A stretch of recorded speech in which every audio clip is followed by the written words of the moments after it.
All right, it's 7 o'clock, so here we are in October Civics.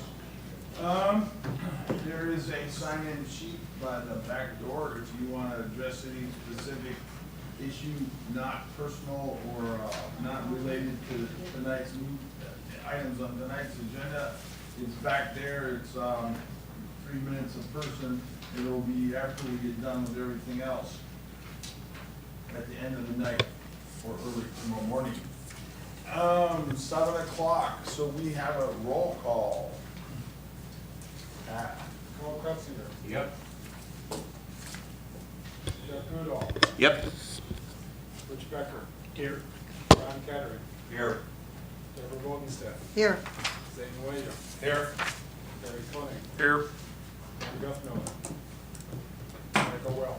Yes. Quorum present. All in favor? Aye. Aye. Any opposed? Roll call. My days start early, so that's why sometimes I get ahead. The next item is the approve the agenda for tonight's meeting. Do we have a motion for that? Make a- No, we don't have it. Make a motion to approve the agenda. I'll second it. All in favor? Aye. Opposed? None. Next item, if there's any corrections or additions to the commission minutes from September 11th, 2018, or a motion to approve as submitted. I'll make a motion to approve the minutes. Second. All in favor? Aye.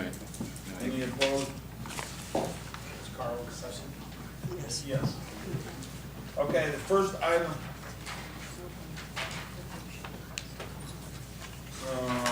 Yeah, if you have your cell phone, your ringer, go ahead and shut the ringer off or shut the phone off. First item will be a plat consideration for lot 7, 8, 9, and 10, Whitetail Run, southeast 1/4, northeast 1/4, section 16, township 93 north, range 56 west, hereinafter referred to as Utica South Township, county of Yankton, state of South Dakota. 911 address is to be announced, Deer Boulevard.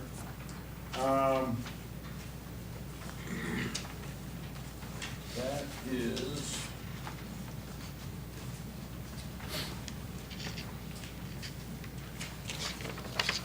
John Morris. Yep, Are you presenting? for yeah, him? I will. I don't know, they're out in the hallway. Here's what we're doing here, because this has a preliminary plat that's gonna come with it real soon. This is Deer Boulevard and Highway 52. So this area right here is where we are currently have our commercial district. And then this is the Christensen property. Let me back out a little bit more. Oops, sorry. Dennis Christensen owns this, and then this summer we gave this spring we gave a conditional use permit for a campground here. Okay, then we've been wrestling with this road here ever since then. And the development, really what we're supposed to do is that as we've been developing this, some of this got caught in the subdivision when we were shifting over because some of it was done prior to adopting it. But we need this to be a preliminary plan, which every lot in there is identified. So when they came forth with this plat that you have in front of you, Mr. Maris is proposing later on in the meeting here a conditional use permit to put camping or storage on what is called Whitetail Run Lot 8. And the other lots are going to be for sale along Deer Boulevard. As you notice down here in this southern lot line, we have the beginning, and then it will be continued across here will be a 66-foot right-of-way. Then there'll also be a 33-foot right-of-way along here. It will eventually be a 66-foot when and if this property ever gets developed. But while it does not, or where we're at now, this 33-foot on this side will be in the preliminary plan. So in the meantime, one is getting a bit ahead of itself, but I do have a preliminary plan in works, and so we are in process. Meanwhile, we do have an application for in the future, or later on tonight, regarding that Lot 8. This is the hops farm, Correct. and the 66-foot, how does that affect 33-foot? As long as he, property? if he ever develops and starts breaking up lots, he has to break up more than two lots. If he goes in there and does more than 2 lots, that'll kick that rule in. If he does nothing, it does not kick that rule in. He does not have to, it will only be 33 foot until he starts to develop lots on those properties. It's the development that kicks in the 66-foot right-of-way. Yes. Yep. So, Pat, in our packet, you're talking about the 7, 8, 9, and 10. Correct. Those 3 that are up in the upper right-hand corner there are parcel A, B, and 7, but they appear in our drawing to be of equal size or nearly equal size. Is that in fact what's going to happen to that number 7? Is it going to grow in size? No. That one up there not growing? Number 7? Yeah, 7 is, That's a good question. I don't know. Let me check here. If they're still in the hallway, they were here. We are replatting it, so. 7 is larger than A and B yeah, I mean, that, because Is A that- and B were grandfathered in. well, yeah, but I guess, is that third one down there 7? Is that what It you? is. That's what it shows here. Well, yeah, I know, but it, picture doesn't match this. Yeah, it does. Well, not in size. Yeah, it does if you look at the, look at the drawing. I see what she says here.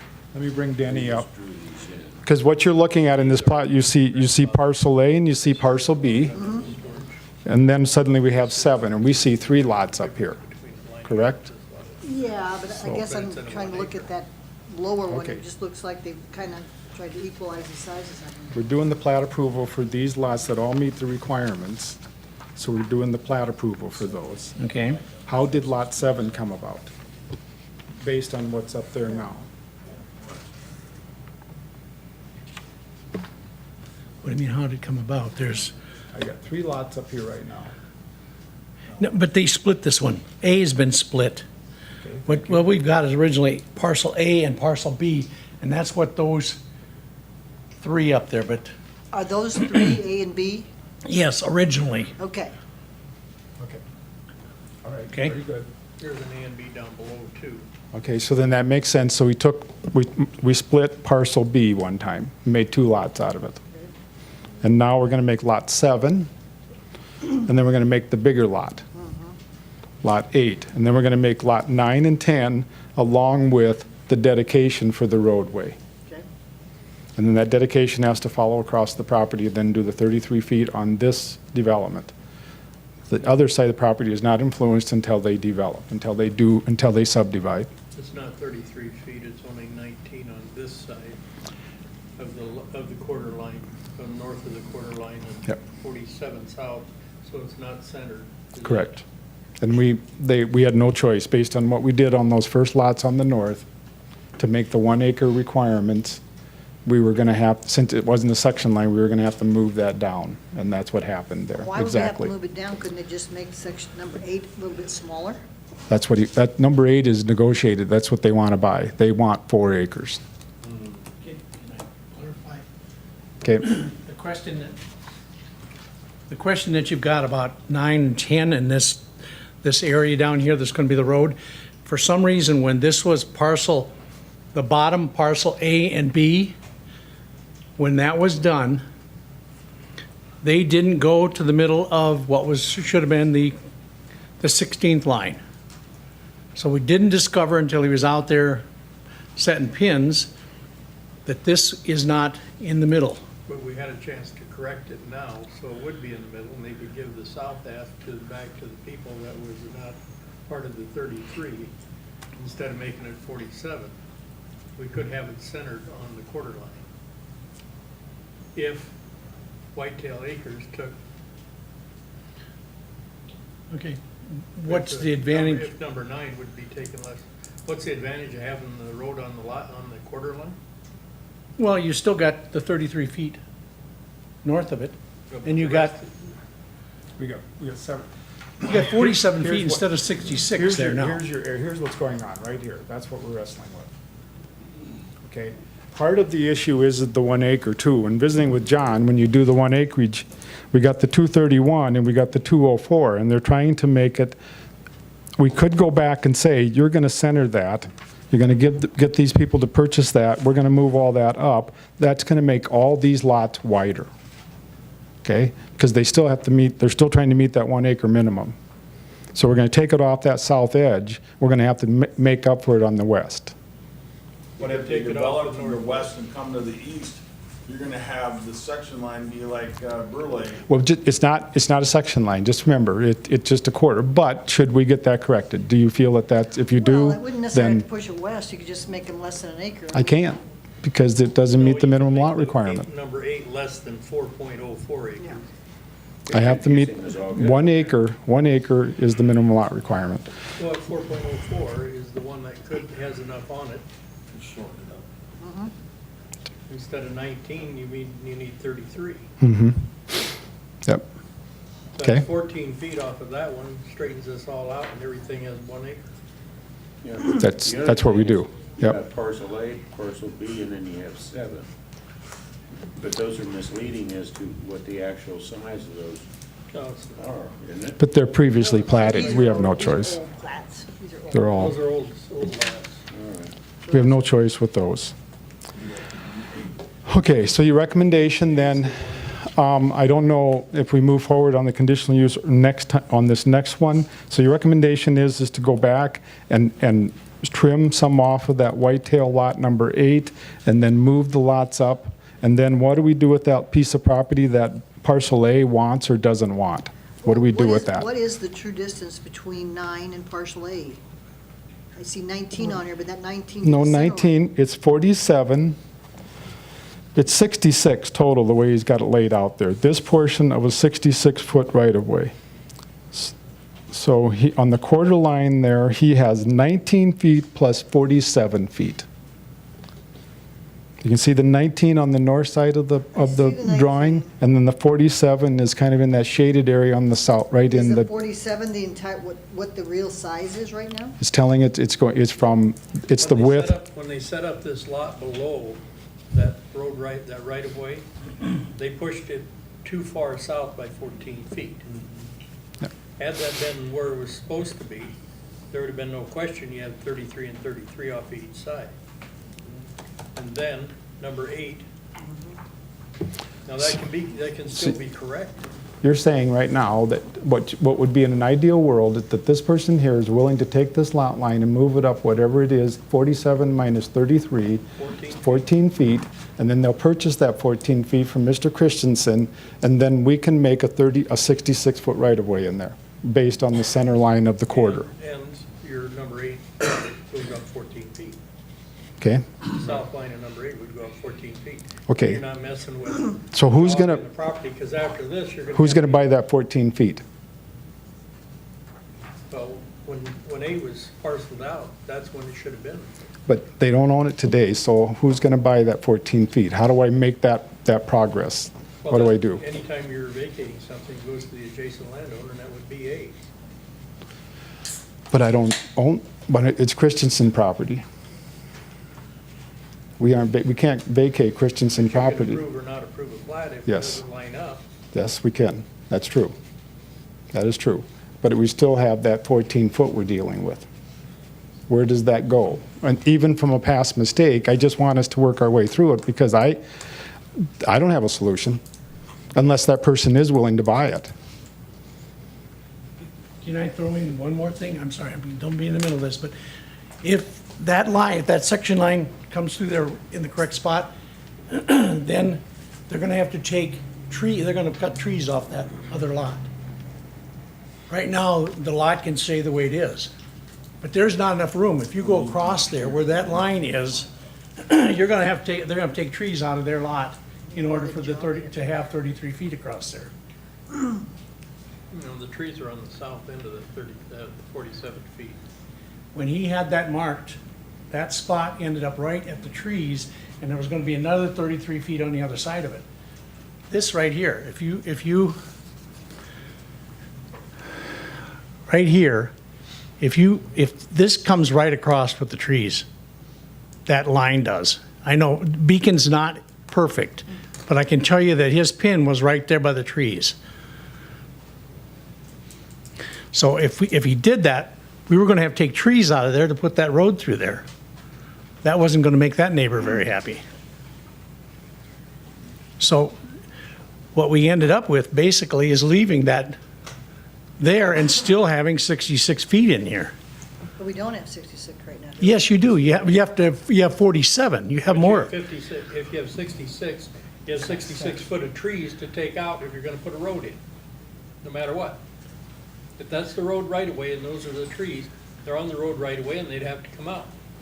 So if you shift it up 14 feet, it's gonna be 14 feet more of the trees are gonna be left on the south side, and you have dry ground on the north.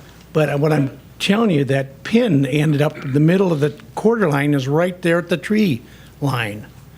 So the 33 feet is gonna, Are you saying the quarter line on that line? the quarter line coming across Point to it. right there, that line, the actual line out there is right down there. So if you took that out, you got 33 feet of these trees that gotta come out. Are you saying that lot A's line is not in the right place, north line? It's not in the right place.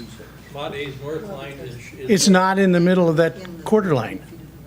When they did these years ago, they just picked out a piece, and that's what they did. That's why those are all that way. That's why we were trying to square this up as much as we could. Otherwise, you end up, and Christensen's basically are giving away 17 feet all the way across there. Because instead of having a 66-foot right-of-way across here, it's gonna be 47, unless you wanna jog this up. Christensen's are selling 14 feet more on the north end, on that lot 8. Because if lot 8 was 14 foot less, you would have that, and then the problem with, why was parcel A ever set up that far off, 47 feet off of that line? Because there was no regulations. We're finally got why am I here in front of you right now? There's no regulations for quarter line? There always No, have been. there is not a nickel's worth. The subdivision made this happen. That's why I finally got him in here to do this. We weren't gonna put this road in. When this plat first came to me, this road wasn't even in. And I've been wrestling with Mr. Heine and with Mr. Evans down there on that other road. It's been a nightmare since we put that in, because we didn't have any roads in. And then they wanted to drain that, and they've been trying to drain that, and it rains this year, and it rains some more. Then it rains some more, and all that water's gotta run down to here. And this guy's upset, and this guy's upset because we didn't set up any roads down there. So I said, look, we're continue to do these subdivisions, this kicks in the ordinance, I need to get some roads in here. Now, maybe what we need to do is bring in the whole that preliminary plan first before we approve this, since there is so much conflict down there. What happens west of that point, where these lots are number 8 and 9, or 9 and 10? That I would like to bring in the preliminary plan, and we will table this or continuance it or whatever it is, and we'll bring in the preliminary plan, and you can find out what we're doing with that entire Christensen property. There's, that I got today. Okay, can we present this, Chairman? It's the preliminary plan. It's not for approval, but just simply a preliminary plan. Can you pass it through then? Yes.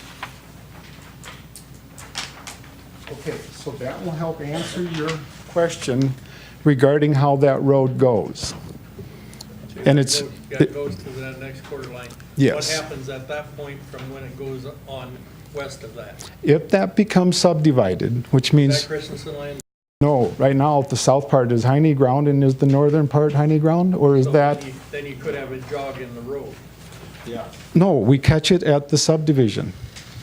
Oh, I see what you're saying, because I do. Yes, we could. Yes, we could. Yes. So Yes, I agree. that could be corrected at them. They could put their lots in where they have Yes. access and 33 foot on the side. Yes. Could have been done here with this number 8 being 14 foot. Correct. And then we have 33 feet on that west end to work with on that correction. Well, that extra 14 foot, I have a road that's in our subdivision that starts off at 66, and at the far end of it's 80. Yep. Okay. But that's what, then as the other ones kick in and start subdividing, if Mr. Heine started to subdivide the Hobbs Farm, then the ordinance kicks into how we set up the infrastructure. But right now, I'm adamant about it because we've been fighting this drainage down there on those trailer parks, or excuse me, those camping parks, and they're very difficult. I want that established before we sell those interior lots. That's the only way to do this. Then we don't argue all day. So that's what's going on there. Do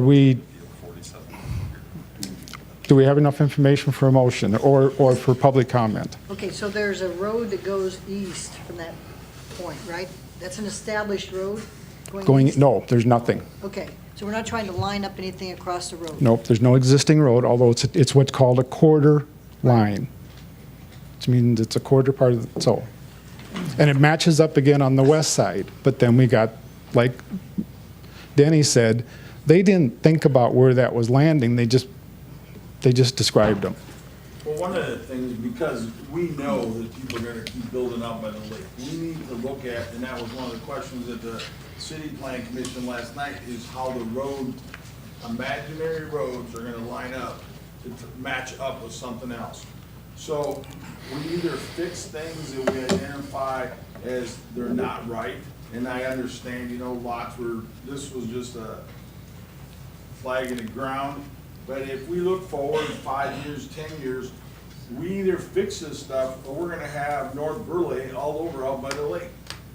So. Trying to get ahead of it. we should fix it. Okay, so we do have public comment. All right, so Pat has presented this plat consideration. Is there anybody that would like to speak as a proponent or for this project? Is there anyone that would like to speak as an opponent? You're a proponent. For. You're not. You're just neutral tonight? No, I don't know if you need any more from me. I thought we were doing what was right, and I think was kind of everybody's consensus here. Are we, Back to the plan commission. so, Denny, these pipes, these bound pipes that you have marked on here, those are survey stakes or something? Yes. Okay, so that's what you were taking your measurement off of, your 47 feet and 19. So, since the stakes are there, are they beyond the trees? Or are they south of the trees? Are they north of the trees? The pin, what I saw marked was right at the trees. So if we were to move that 19 feet north, would the trees be inside the line? There would be less trees Less inside the line. of them, if any. Yeah, I mean, 14 feet north. or 14, I mean, if you went 14 feet north, would all the trees be inside that property then? There'd be I'd- less of them inside. The line will extend to the trees if you put a 14-foot line 14 foot north of there.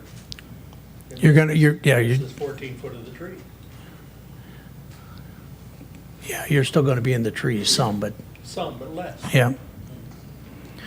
I question what's going on over here too. Now, we did this one. You guys did this one. I don't think that, if you look across there, I don't think that building is sitting where it's supposed to be either.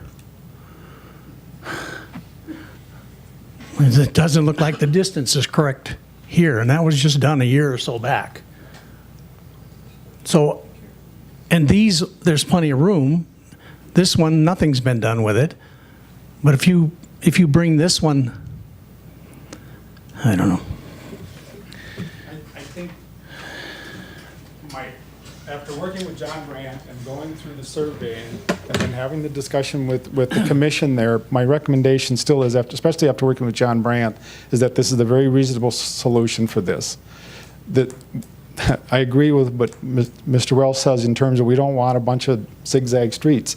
If we catch these things, we're catching this right off of Deer Boulevard. I think we're catching, that's why we're doing the subdivision ordinance. We're catching them now. We have to realize that we've got a few of the past that we're gonna, do we do these extra steps to try and make those better? I think it's more trouble than it is to just correct it on the west side personally. And John thought the same thing as a surveyor. What we gotta keep in mind is there's still the 66 feet where it's supposed to be. It's just not centered, that's all. That's where it's supposed to be. Well, okay, I'm sorry, I misspoke. There's, Still have a 66-foot right-of-way, we just don't have it centered on the corner. it's not centered on the quarter line. And So, being this other hasn't been subdivided, hasn't been platted, and this hasn't been approved yet, now is a good time to correct it. Well, if you don't do it now, you'll never get an opportunity to do it. well, are we too late anyway, because the ones to the south, the parcel A is already, Parcel A could pick up 14 foot. If they want to add to their property, it would include the trees that they already may think they own. is that a residence there? Yes, And there will be a road there. yes. Eventually. That's how you're going to get What's to that, the, Pat? The subdivision dictates all the standards that will be required for the road, the drainage, septics, infrastructure. And so we know we have to have the 4-to-1 slope, we know we have to have the ditch, we know we have to have the drainage slope. Interior lots will be able to get that water off their lots per se. I mean, 6-inch rains aren't gonna go right off, but, which we've learned this year over and over again. But we will have an infrastructure that will do the drainage the way it's supposed to. But if you got a 66-foot right-of-way, some of those trees are gonna go anyway, because you've gotta be off the center of the line, 33 foot with your trees, so your maintainers and stuff can get through, correct. which we've tried to do in our townships. So, I mean, you're gonna lose some of them trees anyway, but if we, You're gonna lose less of them if you move it 14 foot north. that's right. Exactly. So if we move that 14-foot north, that would make 9 and A have to move north, and then 8 would get 8 would get a smaller, little bit smaller. if you want to keep 9 and 10 in 1 acre. Then you need to go back and reshape 9 and 10 and 8 to be able to keep, you want this line on the outside, it was my understanding, you wanted, The shift the line, the common line between 8, 9, and 10. What about all the rest of the lots in there? but then you got, That would only go 1 foot. but then you gotta change, if you're gonna change, Plat it. you gotta change 9 and 10 and 8 in order to get the line to the west the same. If you don't care about that, The 9 and 10 dimensions don't change at all. If you just Only- slide 'em north. Only the north line, 14 foot. but we want this at this size. What, the So 4? then we've gotta bump it out. It'd be it's 404, and it's 3.88. Taking away 14, take away 14 foot, it's not gonna decrease in size that much. Well, when You you're- said somebody wanted to buy 4 acres. When you're paying the kind of price that these gentlemen are paying for this, they want all of it, they want it what they agreed upon. That's why this was tweaked again. But when we talk about how much money something is, does it make what's supposed to be right where the road flat? In the 5-year, Nope. Plan, does No, it make that right? No, I agree, but then if we're gonna do this, then we need to bump out 8 and keep this line straight up and down. We've gotta keep 9 and 10 at an acre. Mr. Chairman, this gentleman here, I think, wants to say something. Could we allow him to, Are we open to? Yes, Yes, he's he's one of the purchasers. We're past that, but because this is a convoluted evolution right now, I would like to get some more information if you're one of the participants of it. Okay. So we are the purchasers of Lot 8, What's your name? Matt Maris. My brother John and I are the ones who did, who kind of initiated this platting process with Denny and Christensen to get this kind of off the ground here. Our dimensions have changed, over time here. It's evolved. And I'm not extremely familiar, pardon me, with the plat that's in front of you now that you're looking at. our overall width needs will not, so we're showing 430 feet north to south. Our overall width needs for what we need to do, we can give some of those feet back if it eases the situation here. You know, we were talking about narrowing up Lot 8. Yeah, by 14 feet.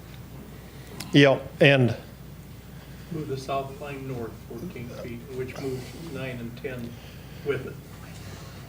our bigger concern with the plat that we have in front of us was that our depth has changed some according to what we were initially, you know, what we initially expected out of this. So, and my understanding is you wanted, you know, 8 and 10, lots 8 and 10, to have that line be a straight line. Is that correct? I mean, and so, as far as the 430 feet north to south dimension goes, we probably can walk away from 14 feet on that. You could get by at 416. I believe we can, yep. Is that right, John? And we, you know, we want to be agreeable and, you know, work how we need to with it. The only, you know, our bigger issue was the change in depth that we were made aware of here, so. We're not proposing that. I don't think it's So if we appreciate your understanding, so that would move the 9 and 10 up. Is 11 and 14, are they platted too, Pat? Up here? Because that's gonna move, No. we'll have to move them up too. Which one? That's just a preliminary. No. Yeah. Just preliminary, Okay. about the change. And these down here don't have to be changed, They will because. They would all go north. right. So the one thing I want to add is, you know, I'm only here for myself. I don't speak for, you know, Mr. Christensen or anybody else involved with this. This is only, you know, me and my brother, you know, talking and working with this, so, Right, right. okay? Well, I'm not against any development, I'm just trying to look at 5 years forward, if we're gonna line stuff up, or are we gonna be, you know, that's my question. Fighting it all over So again. just to kind of sum up what you said, you're willing to take a look at it and check and double check and make sure you're all right, but then come back and work with Pat to make that change. Yes, yep. So, let's move on. All right, so right back to the planning commission, right now we have this plat consideration on 7, 8, 9, and 10. A motion for the direction we go, or if it's gonna be further than a continuance, or tabled, or whatever. Well, I suppose if we're gonna change that line, what they're saying, we're gonna have continuance, aren't we? I think it's a table, to be honest. We aren't gonna, it's gonna be a whole new presentation. It has to be a whole new presentation. What's that 14? I'd say it's a table. It changes the preliminary too. Yeah. So it's- And then it's when they're ready. If they're ready next month, then that's fine. Again, if they've agreed to our 14 feet, you know, let's make it as convenient as we can for them to get this in place. If all we have to do is draw the line again, then draw the line again. I think we could delegate to Pat the authority to look at the line and say, yes, that's what we meant, and approve it. I agree. So you're making that a motion? Yeah, to I will. Give Pat the authority to adjust this plat after the measurements have been figured out. I second that.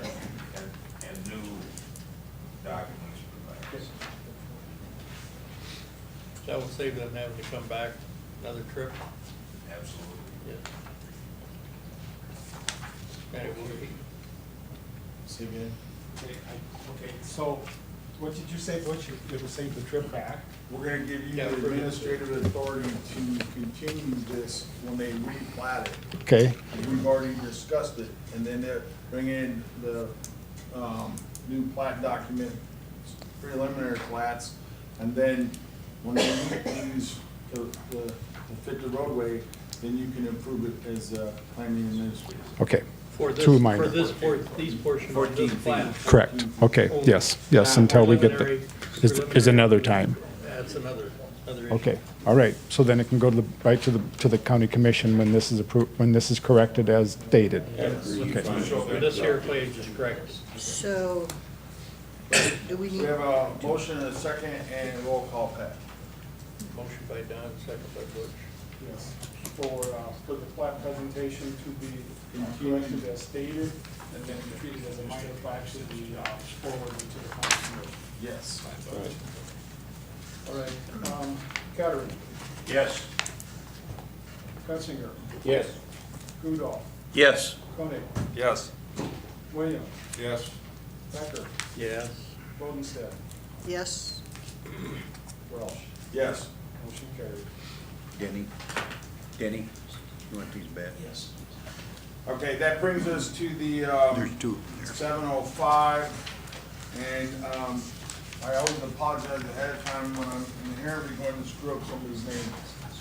Julian Ryland, applicant is requesting the variance of minimum yard requirement in side yard from 75 feet to 13 feet in an agriculture district, AG, Yankton County. Said property is legally described as Lot A, Parcel C, Weberstead Division, Section South 1/2, Section 21, Township 93 North, Range 54 West, hereinafter referred to as Gayville Township, County of Yankton, State of South Dakota. 911 address is 44873 River Rat Road, Gayville, South Dakota.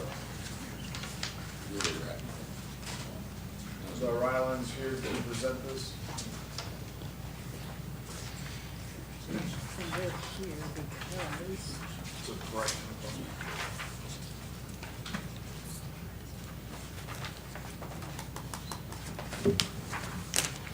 Good evening. We return, I don't know if there's a map for this or to show anything. Please state your name and address for the record.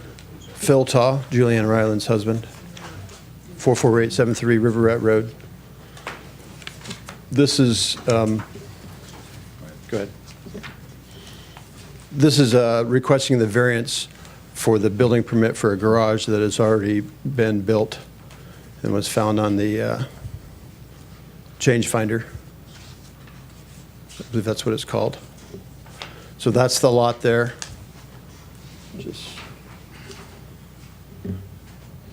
So it's long and narrow, grandfathered in it's less than a couple acres here.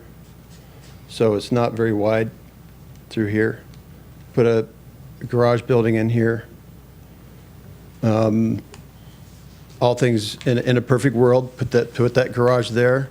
We would have needed a variance to begin with, but when we asked Gayville zoning about a building permit, he said didn't need one, so we weren't from here. I'm not trying to make excuses, but that's what happened. It was wrong. And we need a building permit, but we also need a variance because we're only 13 feet on this corner and 15 feet from that corner. So if we had to go 75 feet, basically that garage that's there would be up against the house because there's just no way to fit anything in that lot anyway. So, but that's what we're up here for tonight, is to get the variance to issue the building permit and pay the fine or back taxes or whatever is required for that particular building. when did you build it, sir? It was finished in fall of 2016. Started in the summer sometime. Now, as history for everyone else, it's kind of like it wasn't a continuance, but this issue was found through the topographical data search in the county, and it was identified as an issue. And at the last meeting, there was people that spoke that they were proponents or for this project. The adjacent neighbors had no concerns on where the garage ended up being to the property line, so this is like an administrative action to correct something that should have had a permit, even though it is outside of where it's supposed to be. The neighbors in the area had spoke in favor of the building because of the upgrades to the rest of the property. And the reason we're here, yeah, is because And, yeah, the reason we're doing it again is because the zoning sign wasn't put up in time, so there's a procedural error, so we're just making sure everything's done correctly as far as the process goes. Yes, sir. So, Thank you. that's it. Is there anyone in the audience who would like to speak as a proponent for this project?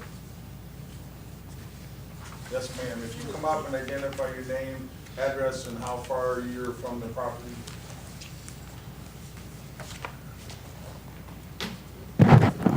My name's Leanne Johnson. Our property, the address is 44823 312th Street. Our property lies just on the north. It borders Phil and Julie's property on the north. It's that whole field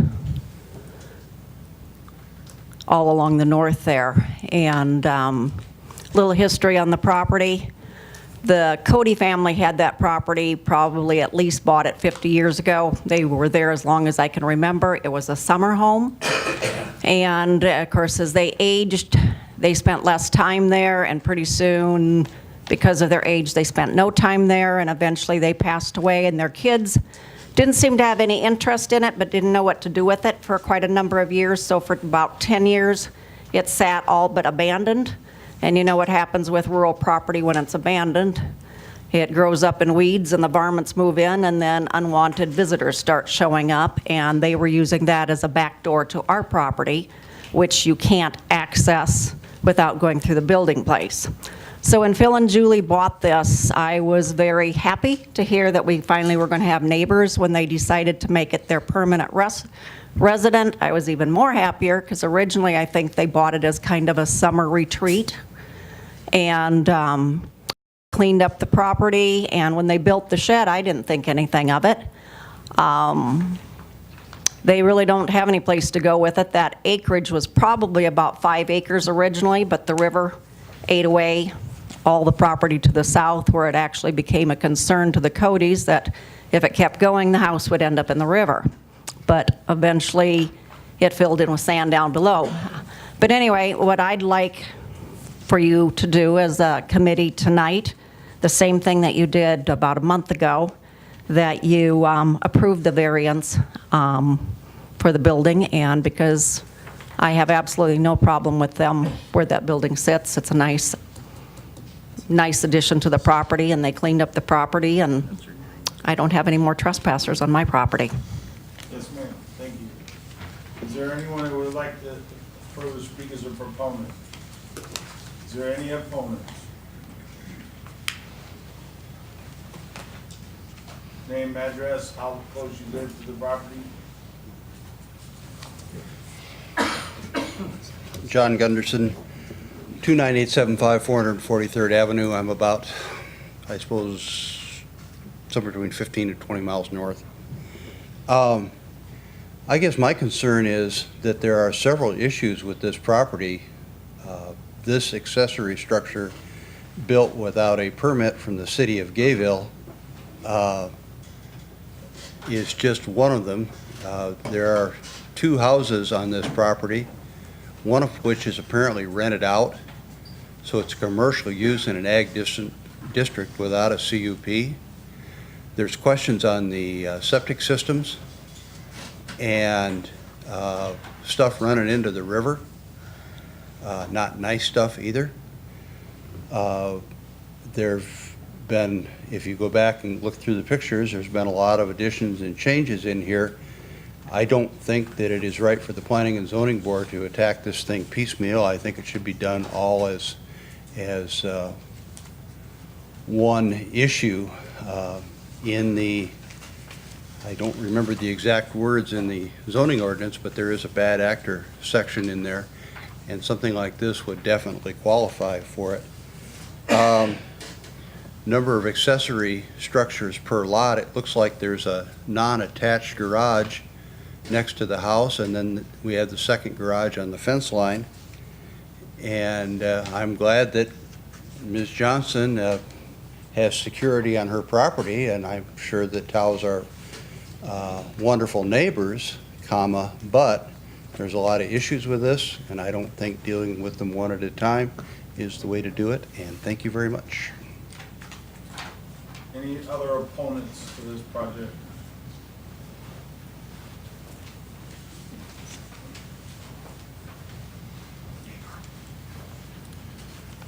Good evening. My name's Carl Schenk. I own property to the north and east of this property. My address is 44352 308th Street, Mission Hill. I've lived here about 49 years. I really have philosophically a problem being here tonight. This is Miss Ryland's land. She should be able to do what she likes with it. However, they sure like to stick their nose into my business, and I really don't like being here. I'm a conservative Republican with strong libertarian leanings. This is big government run amok. But this is a system we live in. This ordinance has been here since 2002, and we have to work with it. But as a small government proponent, this is sick. Mr. Tao is in violation of the ordinance, not by his own choice, but it is a non-conforming use. In 2002, we went through this same problem when I was on the zoning board. It was Yankton Livestock, north of Yankton. It was a non-conforming use. It existed prior to zoning. If you go to your zoning ordinance and look at Article 16, it tells you that this board should do nothing to further the continuance of this non-conforming use. It's the rule of law. It doesn't change because who you are, how much money you might have, what color your skin is, or what your religion is. The rule of law applies equally. It is a non-conforming use, and that non-conforming use needs to be addressed. A variance should not be given tonight. It's 1.69 acres. Tony Keller testified before this board that he lived there. So did his girlfriend. So did Mr. Tao. This is a non-related parties living on the same property. It should not be allowed unless they were related and it was a farmstead. Nothing should be done to further this non-conforming use. State law is very clear. There is no question that you need 1 acre if you do not have a secondary water system like BY Water. If you have a well that's 100 feet deep, you need to be a certain number of feet away from it. There is no way that he can make those setbacks. That property is 113, 115 feet wide at best. And 2 residents on there, and Mr. Tao's own testimony was that there were 2 independent septic tanks on that property in violation of state law. I bring your attention to 74-5306-16, the minimum lot size required to have a water carriage wastewater system, not 2, a singular. Further, South Dakota State administrative laws go on to say if the soils surrounding the property are deemed severe by the NRCS, a leach field, an absorption field cannot be installed. It must be a vault system.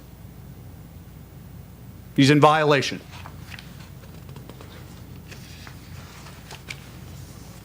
The setbacks from the river are 100 feet for a absorption system. His lot's 113 feet wide by the house. Doesn't happen. No matter how you do the math. He needs to be 10 feet off his property lines where he installs his tank or his absorption system. He can't do it. If you grant this, you are furthering his noncompliance with state law and his nonconforming use.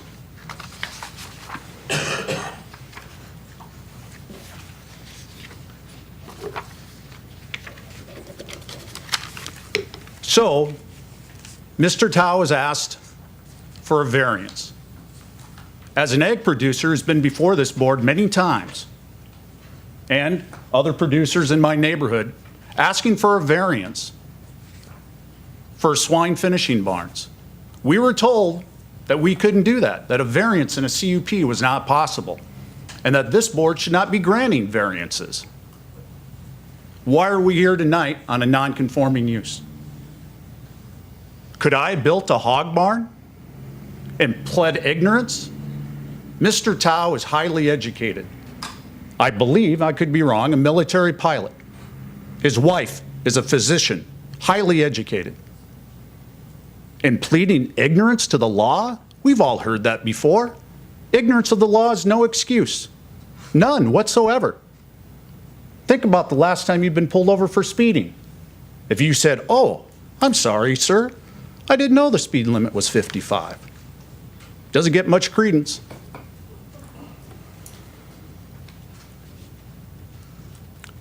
The last thing I'd like to bring up, and since we live in a world of hyper-technicalities in this county, this land is not in Mr. Tao or Mr. Ryland's name. It's actually in an LLC.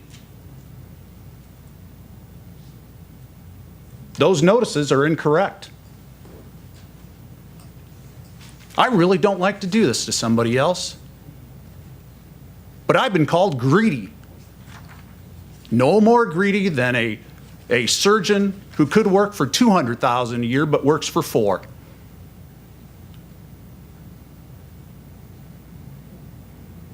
Greedy. Why is it always somebody else who's greedy?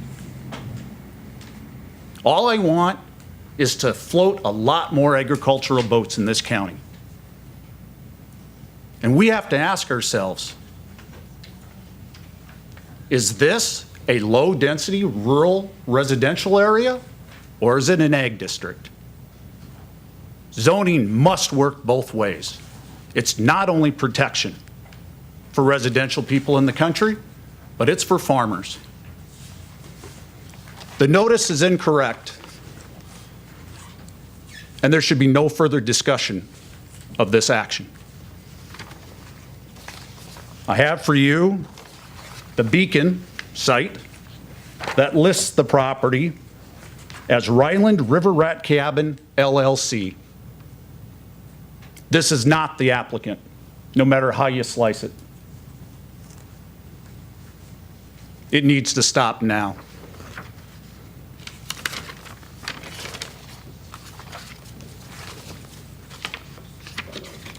I will give you the Article 16 regarding nonconformance, the beacon that I printed this morning, which shows the proper owner, and the notice letter that I received that is not correct.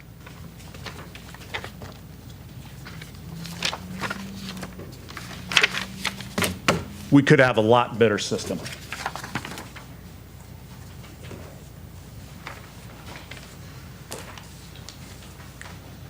Thank you. Any other opponents on this issue? Louis Johnson, 30441 447th Avenue. When you look at the first thing is, I can remember looking at a variance for a hog building and being told that financial hardship is not a reason for a variance. So you can't run your pivot around. That's too bad. That's not a reason for a variance. Here we have somebody that has made my life miserable with his lawsuits, And I put up a hog building for my grandchildren, and apparently he hates my grandchildren because he's doing his damnedest to make sure I never get to use it. And yet we're supposed to turn around and go, oh, God, you forgot to get a permit. Silly you. Get real. He knew exactly what he was doing. It's an ag district. It doesn't have room, and you can't tell me he couldn't have put the damn thing someplace where he met the setbacks. And if it didn't fit, why didn't he come in before? There's no way you should approve this with all the violations that are piled one upon another upon another. And doesn't seem to care. Just comes up and shuffles his feet. Thank you. Any other opponents? Yes. Name, address, distance. John Gunderson, and I haven't moved. I was talking with Mr. Tao after the last meeting, and one of the discussions we were having was, well, what do you do?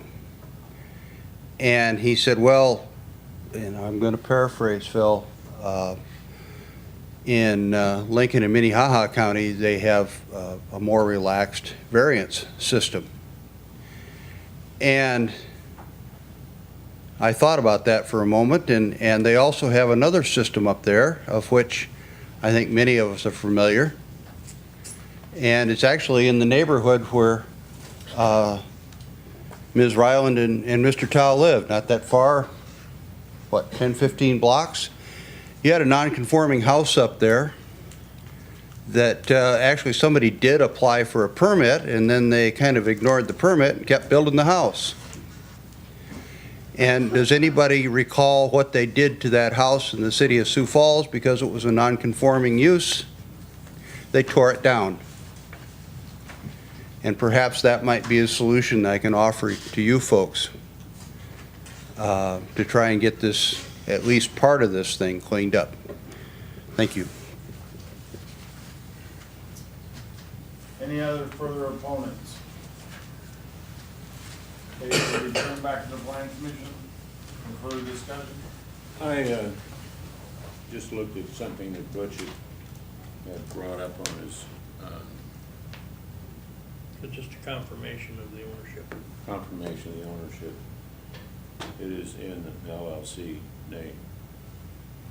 And if that is the case, as it's borne out to be,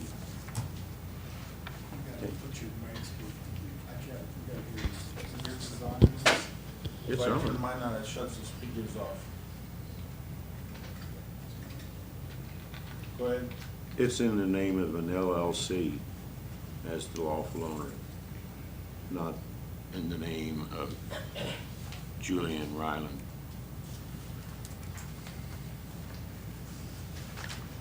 So we can't go any further. They're gonna have to redo the whole thing.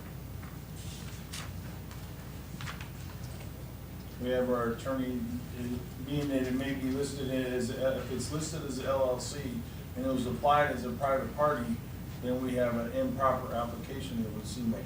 Because it has to be the name of the owner. And an agent of the owner or the owner can, in his capacity with the LLC, come forward and can speak. But notice was never properly given. Documentation of that person has to be submitted to. Yeah. So I move that this matter be denied. Improper notice. Lack of notice. What do we do, table it? No. No. Kill it. Motion to deny. Motion to deny it. Motion to deny it, there we go. I'll second that. Roll call, Pat. Okay, so Quetzinger and then Becker, and the motion is to deny based on improper notice. Right. No improper application. Improper representation in the application. Well, the bottom line is they didn't give proper notice. because the party who owns it didn't file an application. It was null and void. Gretzinger, for denial. Yeah. Of the variance. Right. Becker, Yes. Udall, Yes. Koenig, Yes. Williams, Yes. Goldenstedt, Yes. Kettering, Yes.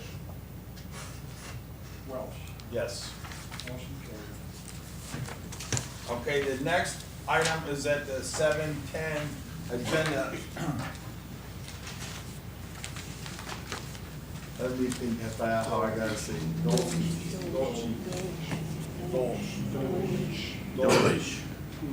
Dolish. We're looking at each other, you go out there, Steve. Daniel Dolish. Applicant is requesting a conditional use permit for a swimming pool in the agriculture district in Yankton County. Said property is legally described as north 700.5 feet, south 1608 feet, west 1/2, northwest 1/4, section 26, township 94 north, range 55 west, hereinafter referred to as Mission Hill, North Township, County of Yankton, State of South Dakota. 911 address is 3073244 4th Avenue, Mission Hill, South Dakota. If you'd like to come up and state your name, address, and tell us about your project.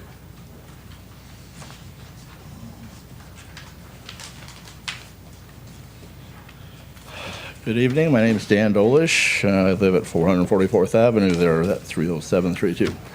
Anyway, I've had a swimming pool since 2002, and like I said a month ago or so, that I felt that I should have been grandfathered in, but of course you clarified that since I moved it 25 feet to the west, that it did not qualify to be grandfathered in. So I totally understand, so I'm just here on a procedural issue, and I totally understand we need to do things by the procedure, so I'm back up here again, asking to be approved again.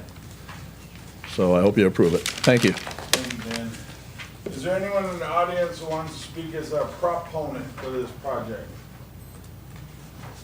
Is there anyone in the audience who would like to speak as opponent for this project? Name, address, and all the good stuff. John H. Gunderson, 29875 443rd Avenue, Irene, South Dakota. I rise in opposition. Again, we have a multiple issue. Mr. Dolish is running a business in an ag district.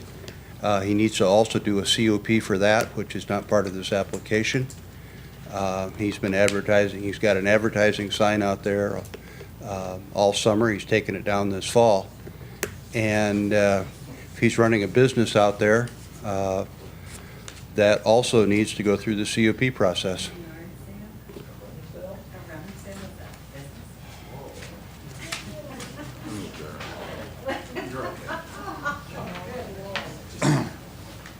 Well, you know, it's not too, Carl Schenk, 44352 308th Street, Mission Hill, South Dakota. I own the property to the south of the Dolishes. They've been there for years. They've had a pool. I guess I'd like to pose a few questions to the board. Am I going to have to look at any lights from this pool? And, you know, I like my view looking off that way, and it's going to alter it. And what hours is it going to be operated? Am I going to have to listen to shrieks of delight from their grandchildren having fun in their pool? I sure hope so. It's their land. They should be able to do what they want with it. But at the same time, they're in an ag district.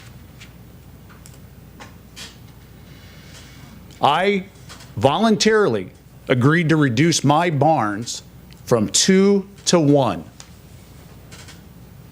to get along with the Healy's brother-in-law, or son-in-law, excuse me, and the Dolishes. You know how I was rewarded? With a lawsuit sponsored by a lot of these folks right over here. Mr. Dolish does run a rummage sale there. So I think it says every Friday or every Saturday. I don't have a problem with it. I leave him alone, he leaves me alone. I don't care what he does on his land, and he shouldn't care what I do on mine in an agricultural district. Rural residential housing is a visitor in an ag district. That's why it was formed.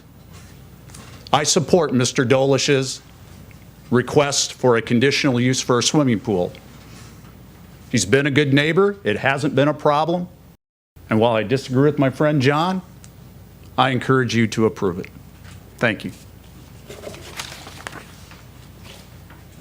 Is there any, so that last one we started out as opponent and proponent, but, so do we have any further discussion? Just tell me if you're proponent or opponent. Okay, we'll be back to the planning commission for further discussion.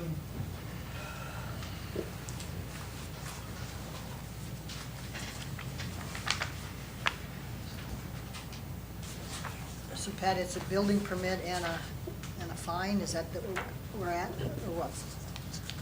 Yes. Conditional use permit, Conditional use permit is what we're doing now. okay, The rest of the things are administrative. okay. So what do you need to do? What do you do on a conditional use? We talked about a little bit last time, but what are the pools? It's safety is number one, correct? And then accessibility, and does it have the privacy factor that we're looking for? So, 306.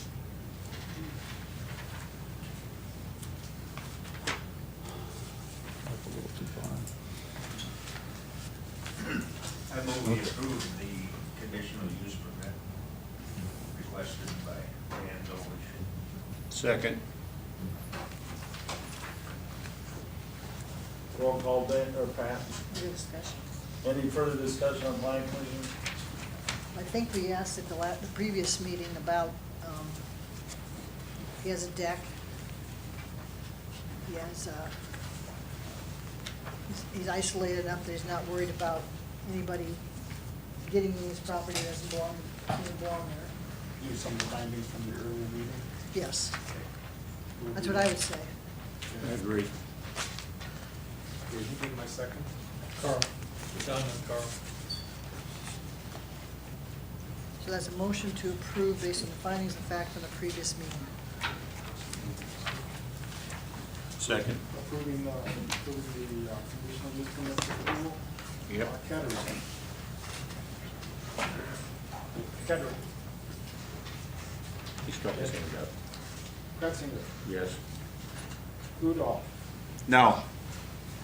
Koenig. Yes. Williams. Yes. Neckus. Yes. Bonestead. Yes, Welch. Yes. Excuse me? that was a I yes. hear you, Mike. Yes? Yes. Yes, okay. Thank you. Motion carries. Okay, that takes us to the 7:15 item. Robert Law, applicant is requesting a variance of maximum accessory structure size from 2,000 square feet with 14-foot sidewalls to 12,000 square foot with 20-foot sidewalls, 80 by 150 feet in a low-density rural residential district, R1 in Yankton County. Said property is legally described as west 1/2, northwest 1/4, North Highway, Section 10, Township 93 North, Range 56 West, hereinafter referred to as Utica South Township, County of Yankton, State of South Dakota. 911 address is 3812 South Dakota Highway 314, Yankton, South Dakota. Mr. Law, if you're here, if you'd like to step up, or as representative, describe the project. He was here. Was he? Thought I saw him here. Okay, I'll go check.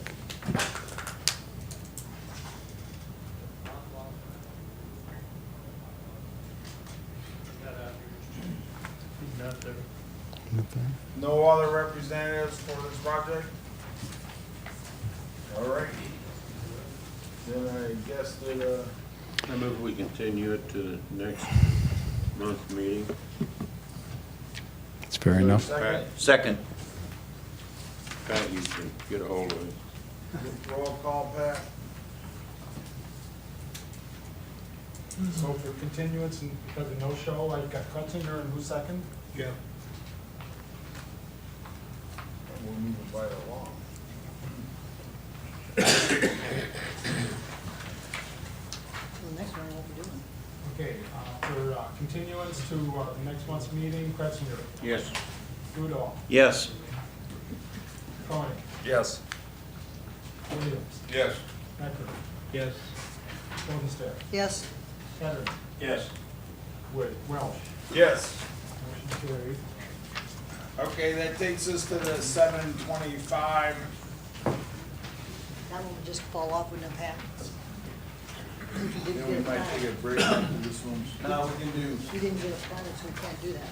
we can do, 2 more and then we'll take a break. I think that's appropriate. Pat, we wouldn't, Matt and John. we wouldn't be able to do that because we didn't get the plat done, correct? We still know what the plat's gonna be, and you gave me administrative control on that, so we pretty well know what it's gonna be. 7:25 is Matt and John Morris. Applicant is requesting a conditional use permit for self-storage facilities in the Lakeside Commercial District in Yankton County. Said property is legally described as Lot 8, Whitetail Run, southeast 1/4, northeast 1/4, section 16, township 93 north, range 56 west, hereinafter referred to as Utica South Township, County of Yankton, State of South Dakota. 911 address is to be announced, Deer Boulevard, Yankton, South Dakota. If either one of you would like to come up and tell us about your project.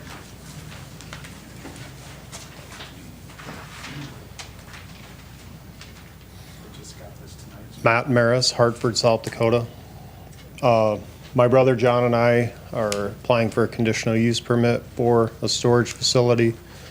We also own the Yankton RV and boat storage facility that's located in the Lakeside District down there now. And this would be a similar type of One building, multiple buildings? 3 buildings. It's coming. I'm sorry, I wanted to copy it, but I can't get it. There'll be some slight changes to the overall facade of the buildings versus what we've, built down there So before. the ones you own now are on the north side of the road or the south side of the road? They are on the north side, yep. There are 3 buildings there, The- correct? The tan. The larger one, the wider ones in the middle? Yes, yep. Yep, and this facility would lay out much similar to that, So you have access both sides from the one in the middle, yes, and only from one side on the other? yes.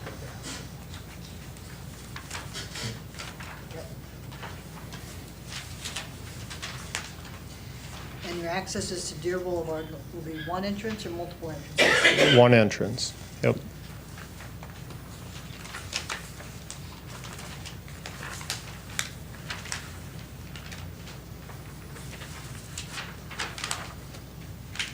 So it's gonna be in It's gonna be in that number. Should be right here. Yeah. You know, when we hit 8 on the previous thing? Yeah. So where do you live? sir? Hartford, South Dakota, Hartford, okay. yep. This line getting 14. Well, then we gotta let Pat do the. Yeah, as long as that's done with the new plat of 14, with 14-foot lots. Right. Are you gonna have any, lot lighting in this facility? There'll be downcast lighting on the buildings themselves that'll illuminate parking lot. That's what we require. But you require training. Well, our drainage is gonna have to go 2 ways in there, to the front, Deer Boulevard, and, the back half of the building and facility will have to drain to the rear of the lot. Or that's what we have, And that goes clear to well, to lot line.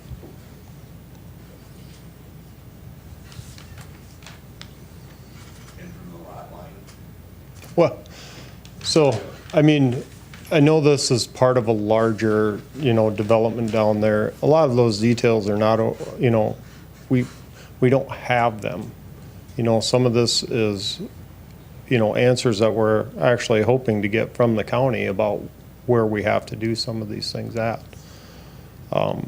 Without an overall drainage, without a topographical drainage plan for it, it's difficult for us to, we're kind of shooting at a moving target a little bit that way. It's exactly the same as what you do with your existing storage facilities. I mean, you've got that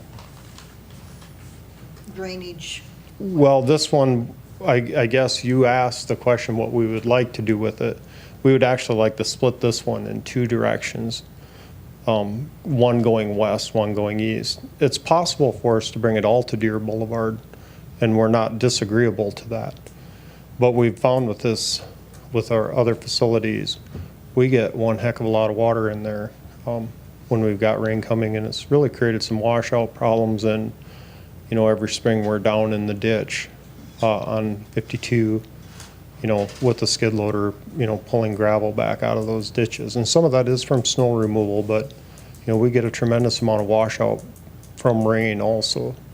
So, and over time, we keep bringing more gravel in, we clean up what we can, but over time it's, going to create a drainage issue on the highway also, so. But, I mean, we are agreeable to, to do whatever we need to do to satisfy the county's needs for drainage. So one thing, sometimes, when we build a building, we lay it out, we level the building and that. But one of the things, in one of my other lives, I do something on another board.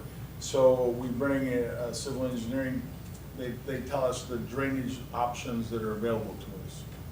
So I think that's one of the things maybe we look at is somebody that's what they do, right? I mean, they define those on a daily basis. Maybe that we define, because we've had issues, that whole area in the lakes right out there by Stringers, obviously the Southland Marine or something, that was a huge issue of how it drained, and it ran across 3 adjacent properties, and then they didn't like us, and so. So anyway, I guess that's one of my questions, is maybe that there's that if this was approved, that there would be an approved drainage plan, somebody that would define what the drainage directions and, based on drainage, soil compaction and everything else, that's what they do. So are you asking for an engineered site plan from us then? Is that what you were requesting? I think I would, in regards to the drainage part, because as we get more and more development out there, drainage is gonna become another significant issue. And I realize you're one of the first people that's there, but I think that as we go forward, we need to be asking everyone to be doing that. So that's a discussion that, that when it goes from you out to opponents, proponents, and back to the planning commission, they'll tell me what they all think too, so. Okay. Is this all gonna be asphalt? No, our plans for the parking lot is crushed asphalt. That's what we're intending on using. We're finding gravel is not a very good medium, and we've got other facilities like these in Hartford and Harrisburg, South Dakota, and we find crushed asphalt is a much better base for driveway. I figure, looking at this, and you're gonna build this building, these 3 buildings of different dimensions, and then you're gonna have them built up, slope with a little bit, and then you've got concrete drainage in between Yes. the 2 of them, so they don't wash. But, Yes. wash out your, but the only course, just like Moose said here, which way is it gonna drain? Is it gonna drain east, west, or, Well, that's a collaborative effort between, I would think, us, the county, and Christensen as the landowner to come up with a solution, that makes everyone happy. Right, see, like if Mr. Christensen, he's like, okay, it can drain off to the back and it comes in, because I'm, then it becomes almost like a zero issue. But if he had a concern it was gonna drain off to his, then I think we should address it, Well, there's another situation that's gonna present itself as soon as that plat gets changed on the back side of that. Now, there's other streets going in there, but the main street is still gonna be the quarter line on both of those, if I'm correct with what I saw. And so right now, we can decide that we need this to drain to the east of the property towards Deer Boulevard. because there's gonna be properties backed up to that will be accessible off these other streets. So we can just say it's gonna have to drain to the east. I'm only here to say we plan on conforming however we need to get this thing off the ground. We want to be good neighbors, so. Is it fairly level, It is. so it wouldn't take much slope? No, typically we do a half, When you drain it to the east, where does it go? I'm sorry? When you drain it, The yeah, I ditch. know it goes to Deer Boulevard, but where does it go from there? Goes into the ditch. Go to the ditch to the Well, river. I don't know. Where does the water There's that a bunch goes? of ditch there. Oh, yeah, there is. I rode a bike on That's the county's problem. Again, these are issues that we're happy to work out with the county and with Mr. Christensen, so. That much roof area that's gonna be there, there's gonna be drainage off of that way more than one person would think. And if you push that back, you can't push it back onto somebody else's property in good conscience, because they may have something else in mind and they don't need that water. It needs to go to where there is drainage. And I'm- If albeit poor drainage, there's still drainage. Remember, it goes back to the original. So there'd have to be a culvert in your driveway. Yes, and we'll have to, another issue that we're gonna have is with the bike path itself. There is a bike path in the ditch, and we'll either have to pour concrete up and over top of our driveway approach, or, and again, we're open, to whatever the county's needs are with that. We're happy to comply with them, and So your driveway will cross the bike path, cross the ditch and Yep. onto. So your plan with the bike path is to do what with it? well, we'll have to, excavate it and then get our culvert in. And after we do our fill over the culvert and get our heights right for a parking lot and the drainage off of it, we'll then concrete from the bike path across the top of our approach and tie it back into the bike path on the other side of that approach. So did you say you're gonna cut the bike path up and then stick some, and then repave it? Yes, essentially, yes. And then beef it up so that it's up to truck grade rather than bike path. Yes. Which is why we'd want to do a concrete versus an asphalt back in there. Well, you've got two drainage areas, and that's, you've already identified that as concrete. Those are drainage swale, because Yeah. these Yeah, will that's what I drain meant to to that. say, drainage. Right. This map does have a number on it here, it says 421.55. Again, yeah, on this, That's a number that would change to a 416. Right. yes, I believe that's correct. I don't want to speak to that. We had an earlier plat drawn that plan was derived from. Okay. And- This is what I'm speaking of is here. We went from 430 point, something, down to 14 feet, so it'd be 416. So this number that's showing. Yes, 421 would end up at 416 point something. I believe that's right, yep. Okay. Just wanted to be sure, because this, we're gonna approve it off the plan, that number should be changed. Well, yes, and again, we're going to have to revisit the plat with the moving you remember now, back to our first issue, that 14 feet that we're giving up, we're going to go back to So a this'll deeper. This'll narrow a little. It'll narrow slightly, but then it should come deeper, slightly deeper also. So, It might not go any You deeper. heard our concerns about the water drainage, right? yes, yep, Can you go resolve that and come back to us in the next meeting and provide an update? Because we can't do nothing. who do you want me Find to, out about the drainage. who would you like me to resolve them with?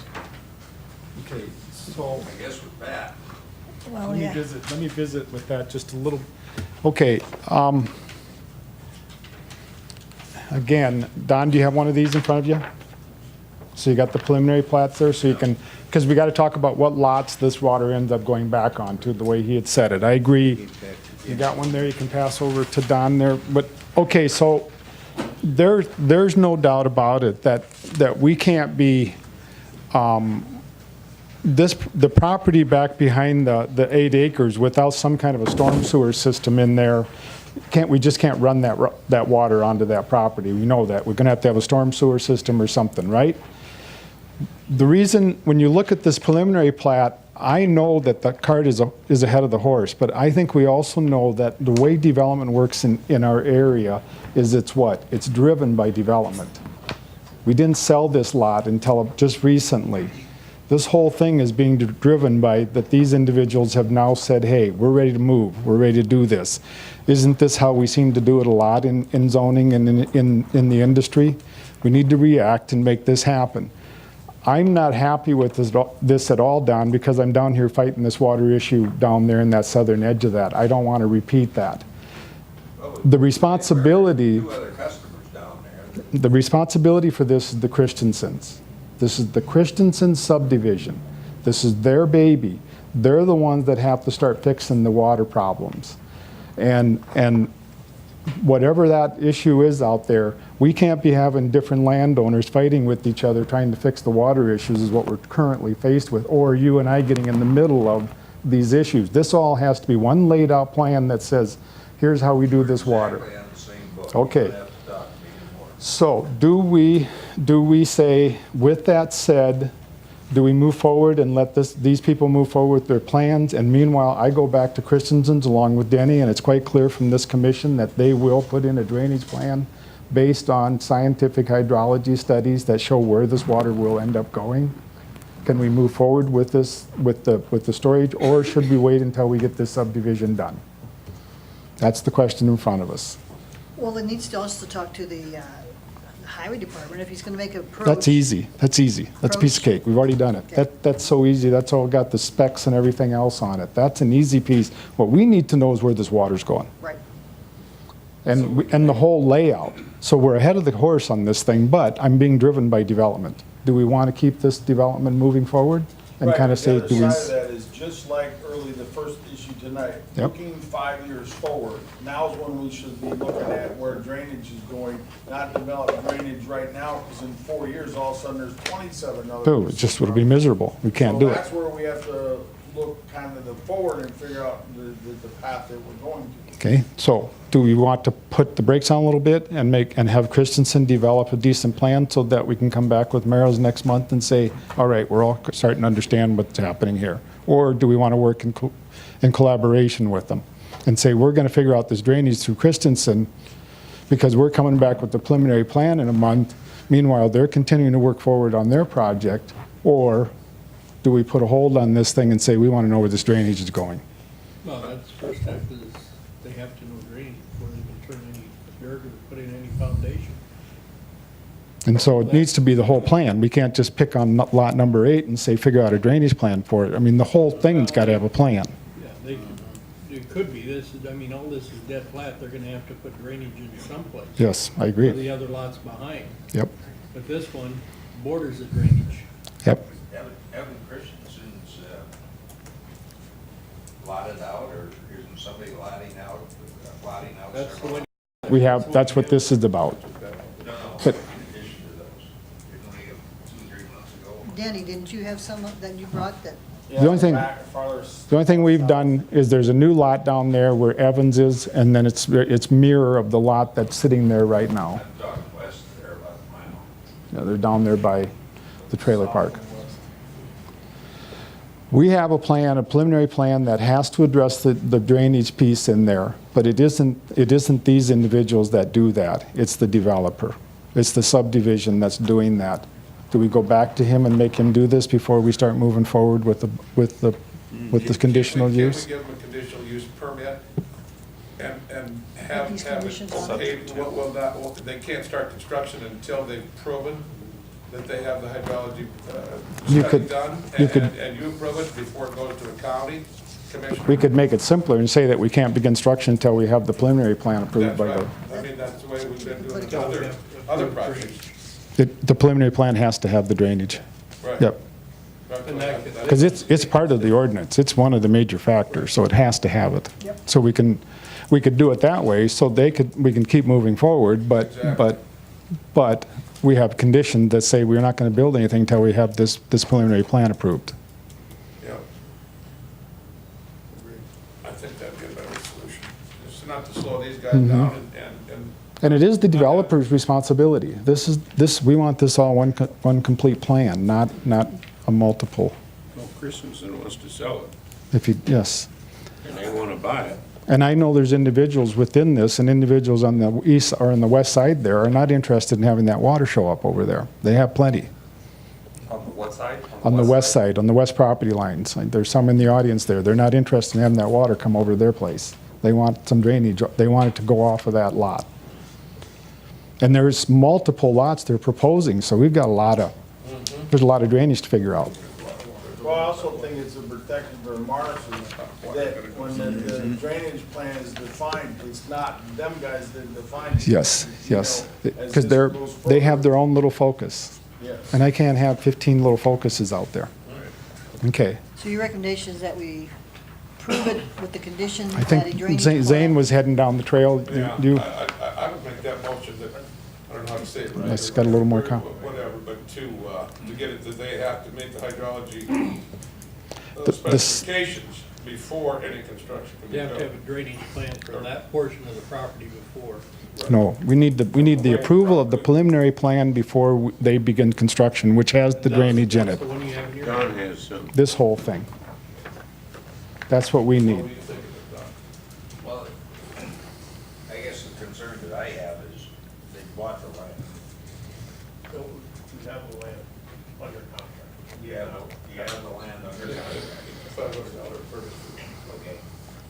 So we get the hydraulic plan, and it costs $500,000 to drain the water out. Because it's got not gonna be just there, it's gonna be the area of Christensen's farm. You know what I think it's gonna be?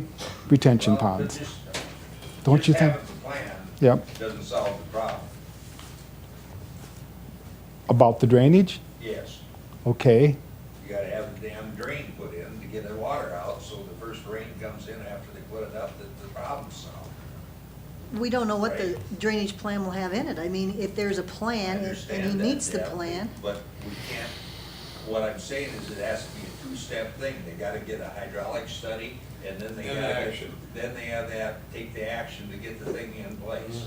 right. I see what you're saying, yeah. And to tell them to go out and start building based on the hydraulic plan, which the guy may never agree. Christensen may never agree to put it in. He may say, well, I'll sell it as farm ground. We The don't only, know. the only option, the only way that it will work is if the hydraulic plan says discharge to Deer Boulevard. They're already in shape to do that. Then it would work. Yep.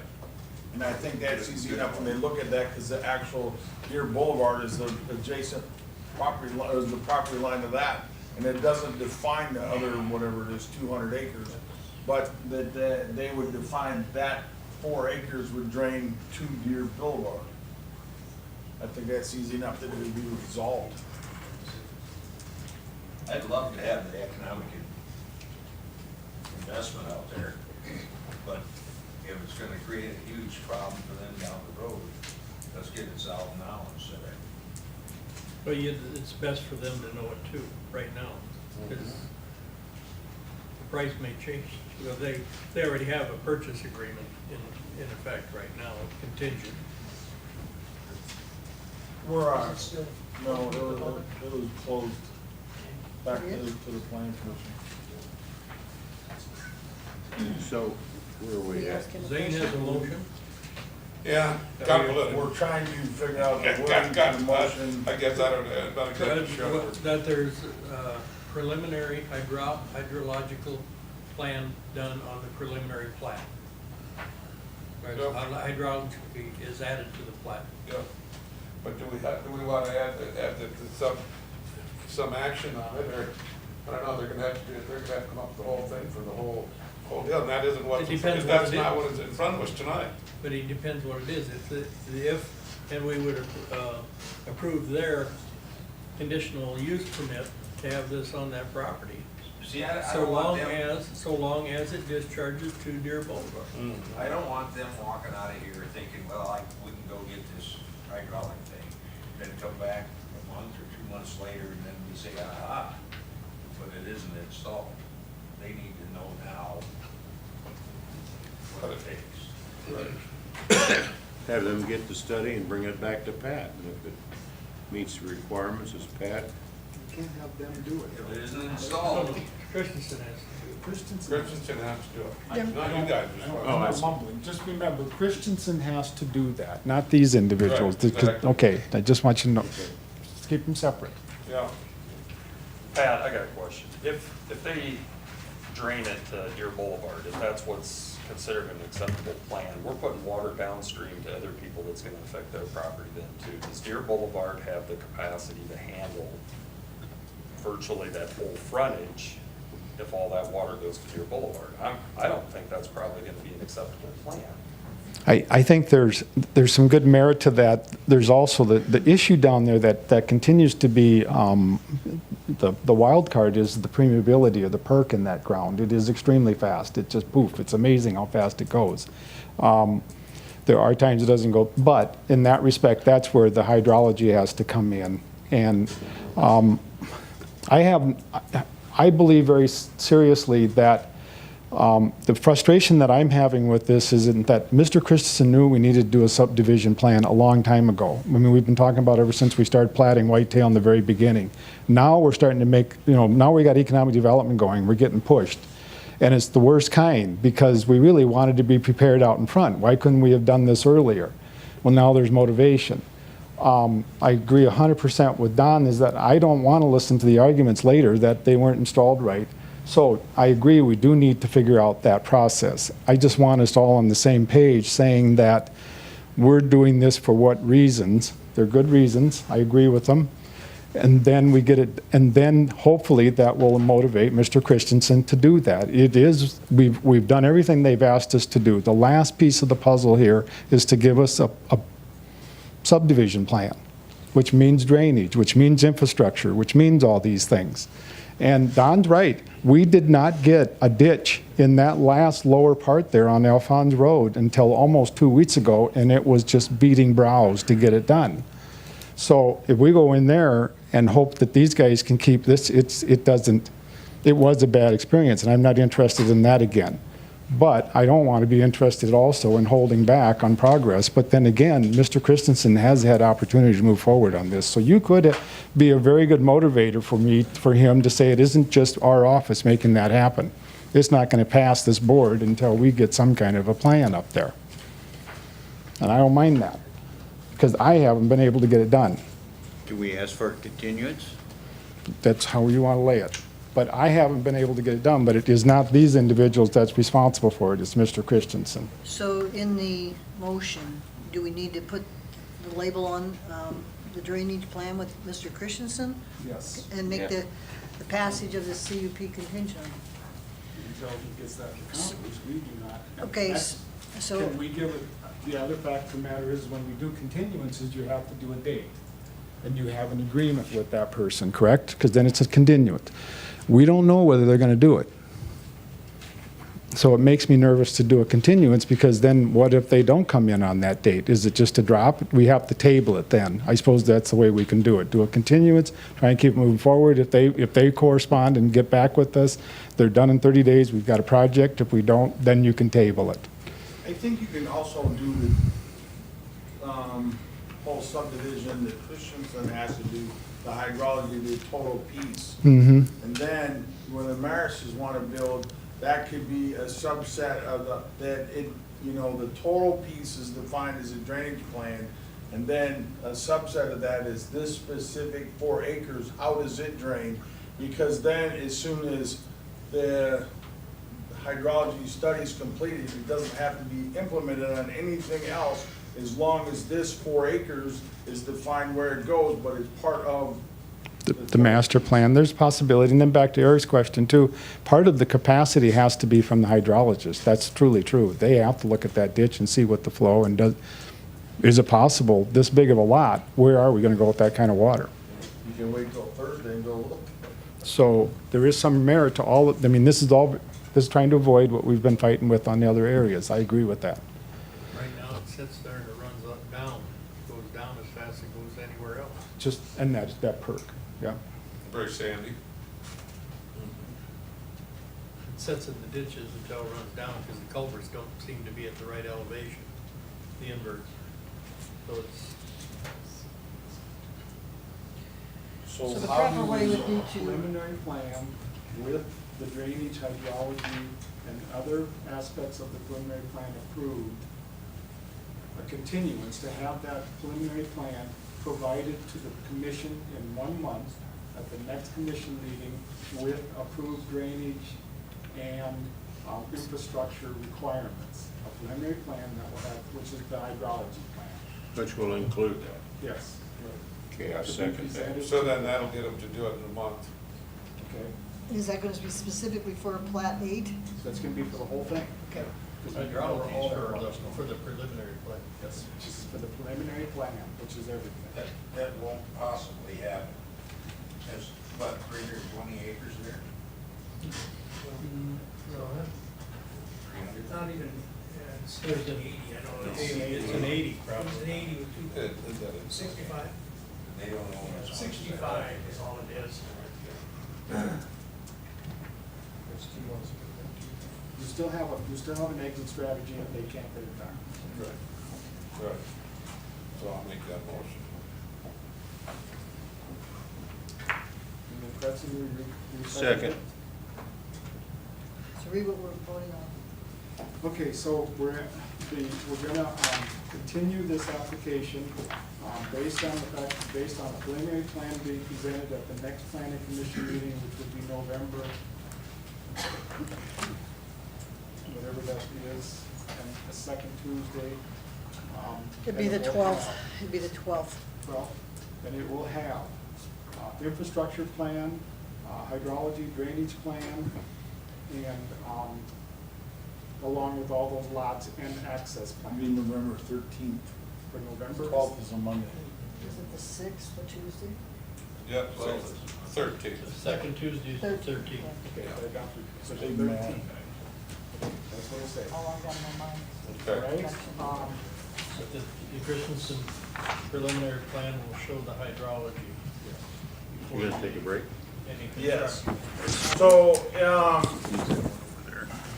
Okay. I was originally gonna do after the next thing, but that one will be quick. We'll take a 10-minute Well, break right we got a now. vote here. We gotta We'll do the vote. vote, and then we'll go to a break. Okay, so Williams and Betsy now. Okay, continuance, Williams, Yes. Kretzinger, Yep. Koenig, Yes. Udall, Yes. Becker, Yes. Goldenstedt, Yes. Kettering, Yes. Welsh. Yes. Motion carried. Okay, it is, like 8:42, so we'll 8:50. come back at 8:50, 8 minutes. We'll get a break and then we'll do the rest of it. We let him public comment on it. He made a motion after he had been talking and nobody else got to speak. Every now and then I mess something up. We can have public comment.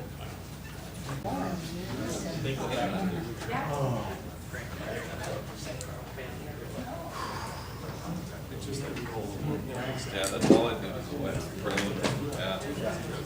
It's time, isn't it?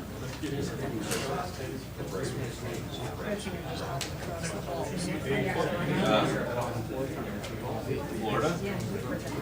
California? Kansas? Arizona? Yeah, we don't go to Florida, there's a hurricane there.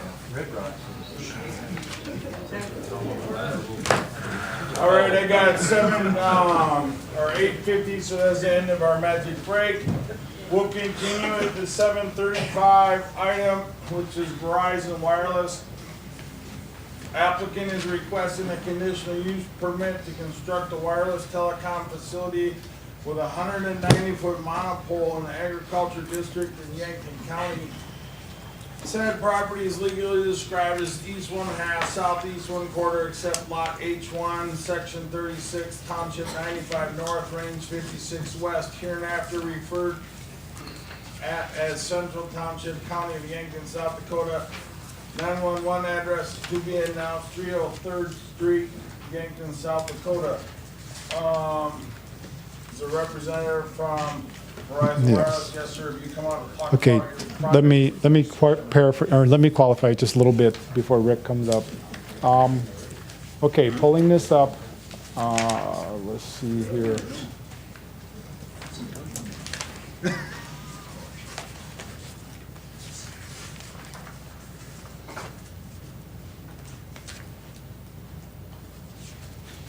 Okay.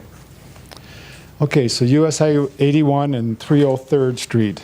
And the site is, as you can see through some of your paperwork there, will be about where the cursor is there and circling it with the Is it in that corner? marker.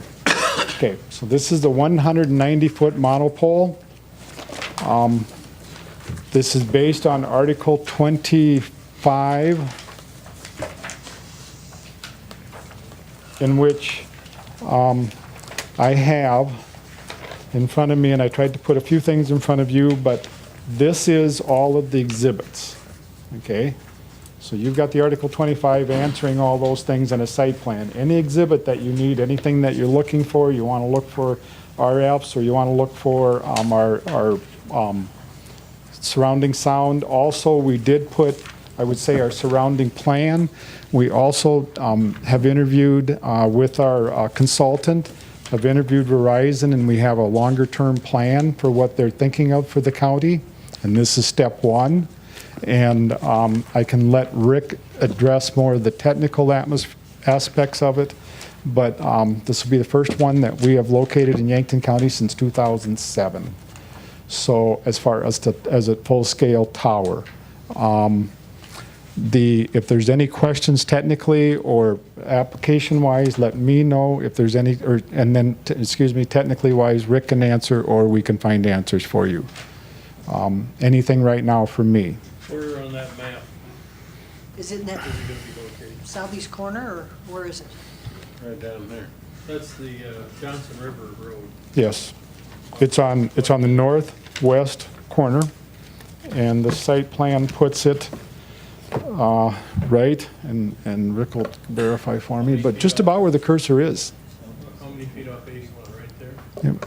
And it meets all the fall impact, which is, there's 190 feet plus 10%. So it's west of 81. West of North 81. 303. Yep. The next road north is the Casa Hogan.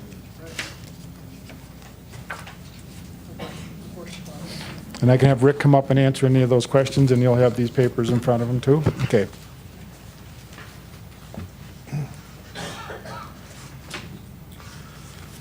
So my name is Rick Adams. I'm an independent consultant for Verizon. I do a lot of their zoning and site acquisition work in South Dakota, North Dakota, and Minnesota.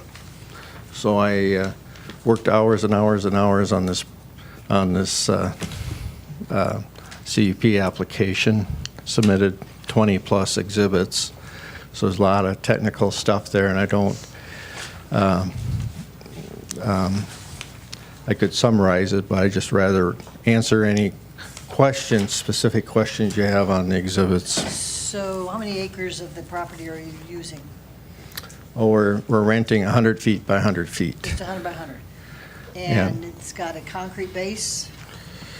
Yes, it's got a concrete foundation. How deep is the concrete?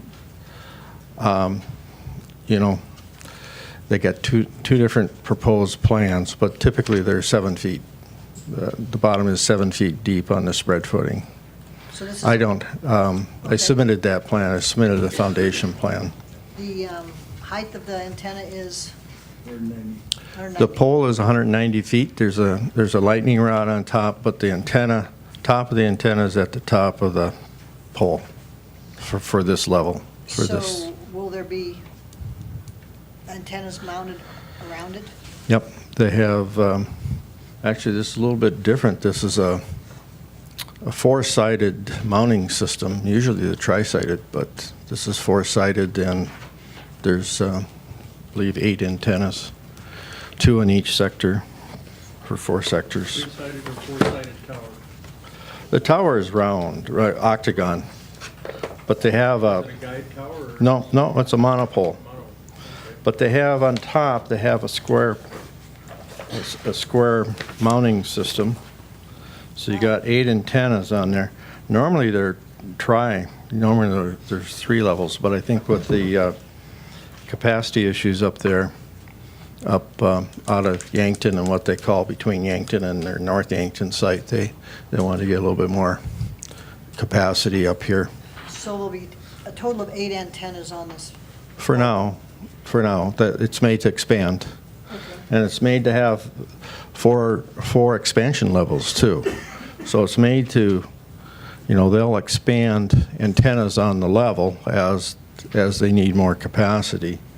And then it was planned for 4 additional carriers. So it could be 16 total, and 10? Yeah, typically they won't go over 4 per sector, so there's 4 sectors.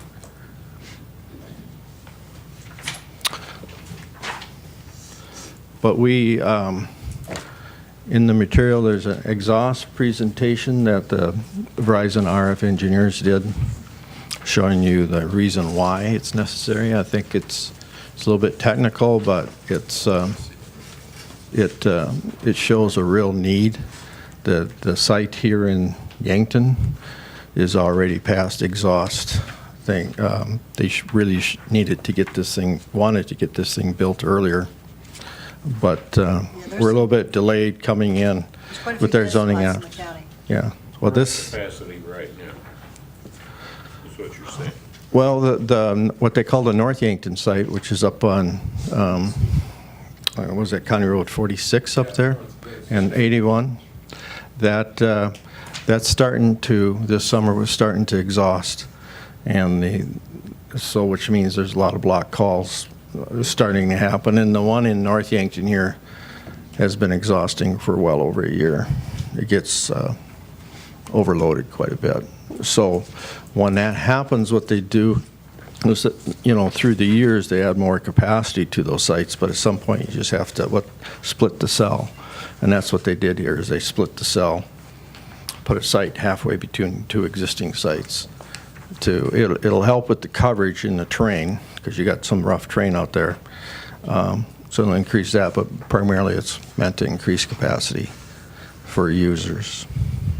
So you're saying that I won't have 3 dead spots in my 1.5 mile of road? That I lose calls Yeah.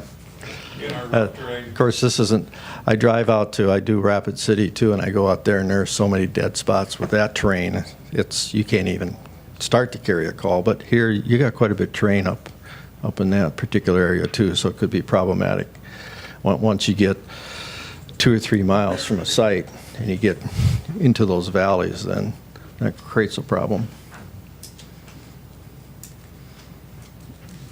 Okay. Is there going to be a fence around this 100 by 100? Yeah, there's a fence, and we're calling for privacy slats because your code requires something to hide the ground equipment. But when there's a corn crop out there, it'll hide it pretty good. Not much you can do in the wintertime. But we put privacy slats in there so that there's no light on this tower. That was another. There's no light? No. There won't be lights? No. Not required to 200 feet. Well, It's less than 200. how about the planes? That's less than Oh, they 200. have lights. Good luck. The only one that would even come close is the one on North 81. When it gets down to 46, that powder's flying awful low to come in for a landing. Now, the FAA, has rules, but the rules only apply to public airports and of course the approaches, the IFR approaches. Kind of create something. If you're close enough to an airport, the FAA would require a light. But this one isn't close to a municipal airport or public airport. Chairman, I call a question. Yes, Call a question. call the question to vote. That means discussions over. No further discussion? Question? We'll have a roll call, Pat. Is there a motion? Motion to approve. You got to ask the public. Proponents. You have to do public comment. Is there any public comment, proponents for this project? There's no proponents, opponents. You know the drill. I know the drill. I'll see if I can remember. John Gunderson, 29875 443rd Avenue. I just have one, I wish there was a light on it. I realize that South Dakota law doesn't require a light on a tower under 200 feet, or excuse me, under 300 feet. But considering that you're right along Highway 81, I was thinking of the accident out at Gregory a few years ago where a guy was scud running. And normally the pilot sitting on one side, keeping an eye on the road, has a hard time seeing an unlit tower when it's kind of crappy weather. It's not the sort of stuff I'm going to be flying in, but usually. Light rolls are supposed to stay at 400 feet unless you're approach. Unless you're in Class G airspace, which is uncontrolled, and then it's 1 mile in clear clouds. Any further public comment? Proponents, opponents, back to the planning commission. Motion to approve. Second. Roll call, Pat. Discussion? Any further discussion? Yes. No, Oh, Who gave my second? I did. Carl and Jeff.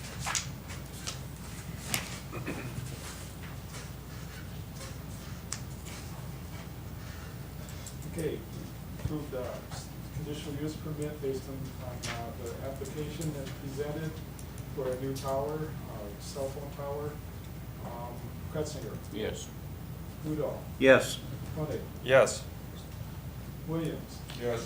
Becker, Yes. Rodenstedt, Yes. Ketter, Yes. Welch. yes. Motion carried. So I'm kind of guessing that most of the people are here for the next three items.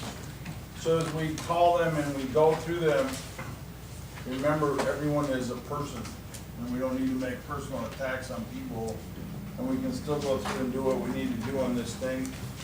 So the first one is Caleb Peterson. Applicant is requesting a conditional use permit to build a Class E 2,400 head, 960 animal unit, pork finisher, swine over 55-pound production barn in an agriculture district in Yankton County. The applicant is requesting a variance of minimum property line setback requirement from 660 feet to 65 feet on the west property line and 500 feet on the north property line, with an agriculture waiver in the agriculture district in Yankton County. Said property is legally described as Tract 1, Wiedenbach Edition, Section 29, Township 96 North, Range 57 West, hereinafter referred to as Odessa Township, County of Yankton, State of South Dakota. The 911 address is 29533 430th Avenue, Lesterville, South Dakota. Mr. Peterson, if you were here to tell us about your project. Yes, I'm Caleb Pedersen, 295 430th Avenue, Lesterville. I've recently purchased 58-acre farm, 4 3/4 miles north of Lesterville from Lyle Weidenbach, effective January 1st of 19. Currently, I have a background in cattle, sheep, and row cropping. I am here to request a variance of 65 feet and 500 feet off of my north and west property lines. The reason for this is the barn proposed site will be inside those trees there, so it'll provide us buffer for any odor and whatnot. And then I spoke with the Schaefers who own the ground north and west of my proposed site. They have signed a waiver to eliminate the setback of 660 feet off their property line in witness of a notary. And I appreciate your consideration for this variance. Farming has been a passion of mine, and I believe that this barn will help me pursue my goals in my farming adventure. Thank you. Hold on. I have a question for you. Okay. By the way, you did well, Thank you. so take a breath. Do you live on the property? Not yet. I will once I effectively buy it. Okay. And that's the January 1st. Yep. And I got a purchase order Contract, Yep, I got it. That's all signed. okay. Now, the trees that are there, the existing trees, they're on the north and the west of your proposed site, Yes, they're 20-foot cedar trees. established, Yep. okay? That's all the questions I have. Can you show us with the pointer where the building is proposed to be located? Right here. On the extreme west end there? Yep. The fourth page in from the back of the packet Yeah, it shows shows it. light On that green. 2.62 acres. Mm.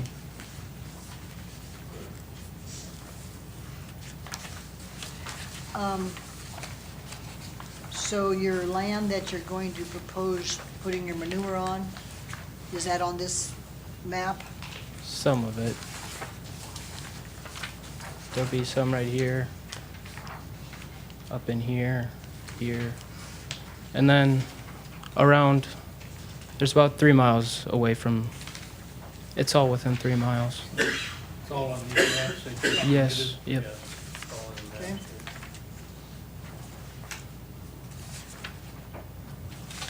Are you selling manure to neighbors? I don't plan to, but I can, yes. I've thought about it. You have enough acres to, Yes, between all of us as a family, we do.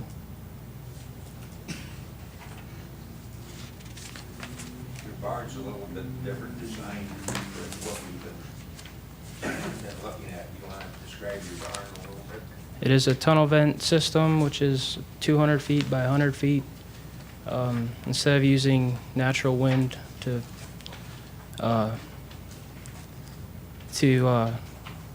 Ventilate, ventilate the barn, I'm using fans on would be the north end of the barn to pull air through the barn for ventilation. Horizontal fans hanging up or? Horizontal, Are you putting biobuilders on it? yes.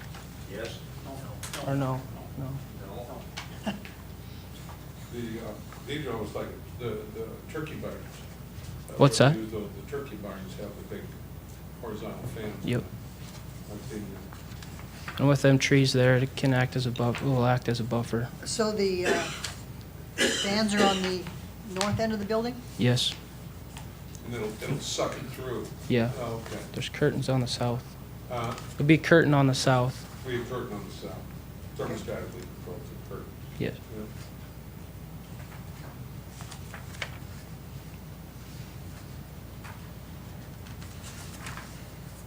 And when do you hope to start construction? This upcoming spring.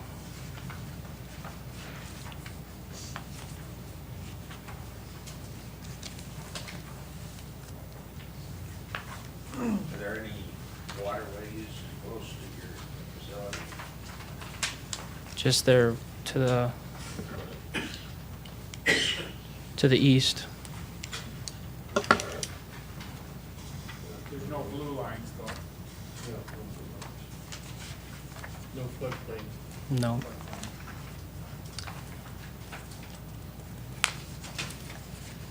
Is there a well on your property? No, I don't believe so. There's no well on that farmstead? No.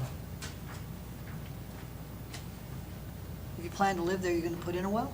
Be well water. But yeah, it's Oh, rural. I see. Think of rural area wells. Are you gonna have a secondary power source if, like, regular DY electric goes out? Yes, there'll be a generator.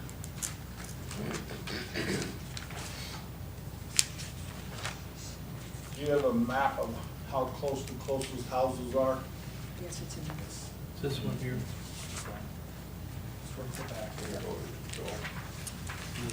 Have you spoken with your neighbors? Yes, one. This one? Just, Shows the distances here in white. Caleb, I've seen on several of your maps, you had different fields jotted out, and some of them you have like alfalfa written on it. That's currently in alfalfa. You don't plan on putting any manure surface applied on alfalfa? I don't, but if need be, I can.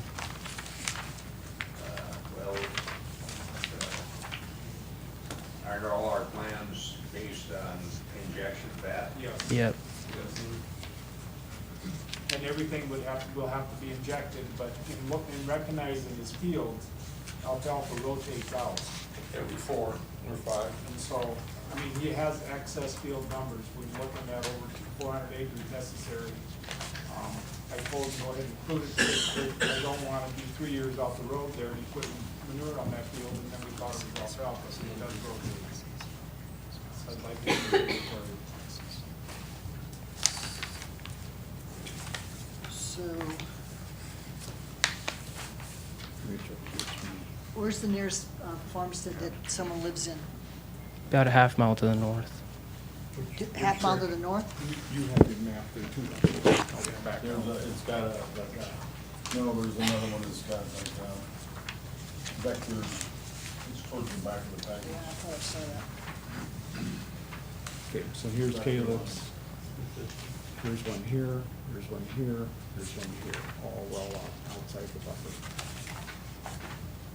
Might be the last one. Where are you gonna have the soil tested for? Whether it's fertile or not, we need to add different types. Who's gonna do that? Tabor Lumber Co-op. Pardon me? Tabor Lumber Co-op.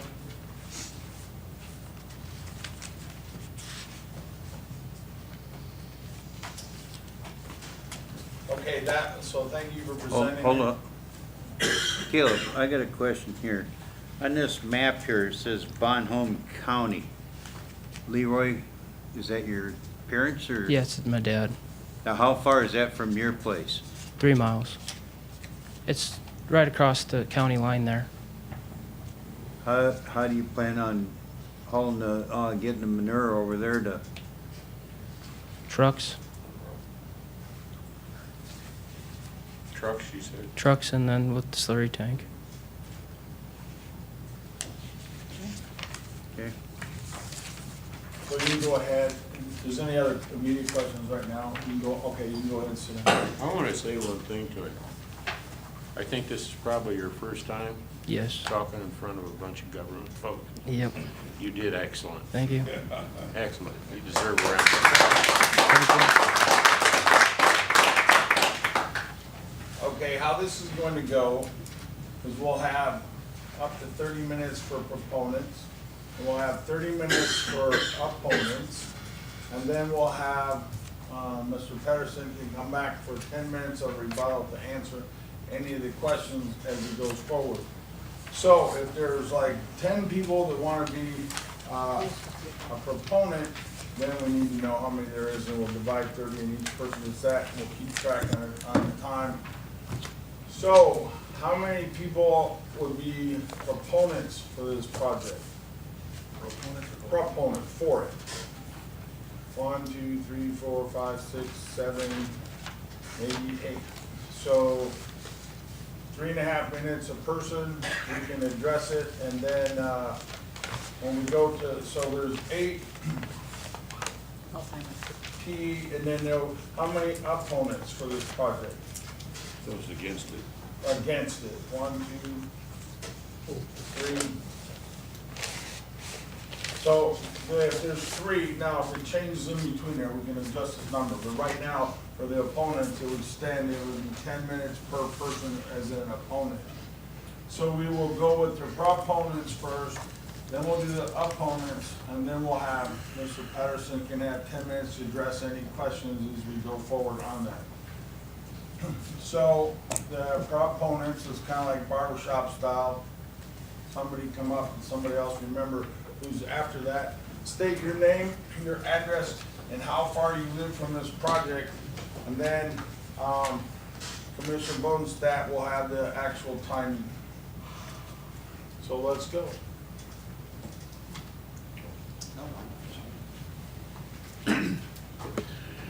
Louis Johnson, 30441 447th Avenue, Ballin, South Dakota. I don't have a clue how far away I live from him, quite a ways. All I'm saying is, to me, it looks like progress. You have a young gentleman come up here, and I know the feeling. I'm sure he was apprehensive. He's investing in the future. and the future in Yankton County. And they are an excellent way to stay on the farm or pay for the farm. No matter what you read, you hear all the bad things about them. But everybody else, when you want to get a job in town and then farm at night, this way he can feed his hogs and he can do his other farming also. And I think it's tremendous that a young guy is willing to make that kind of a commitment. And I think that the county should do everything that they can to encourage young growth in the county, because the average age of farmer is getting borderline deceased. And I think it is just tremendous when somebody young like that's willing to bite off that much and give it a go. Thank you.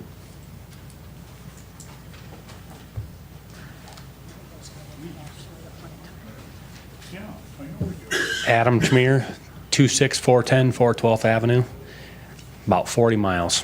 I went out there and helped him stake it out. If he would have went with the natural vent, he would have taken about half of them trees out that go to the east. That was one of the reasons why he went with the barn he did, to leave the trees there. And I think it's great for a young kid to get started.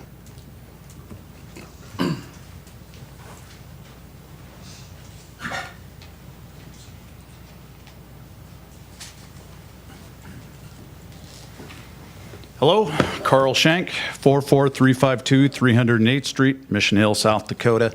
I'm probably, as a crow flies, I'm just guessing 15 miles or so or better.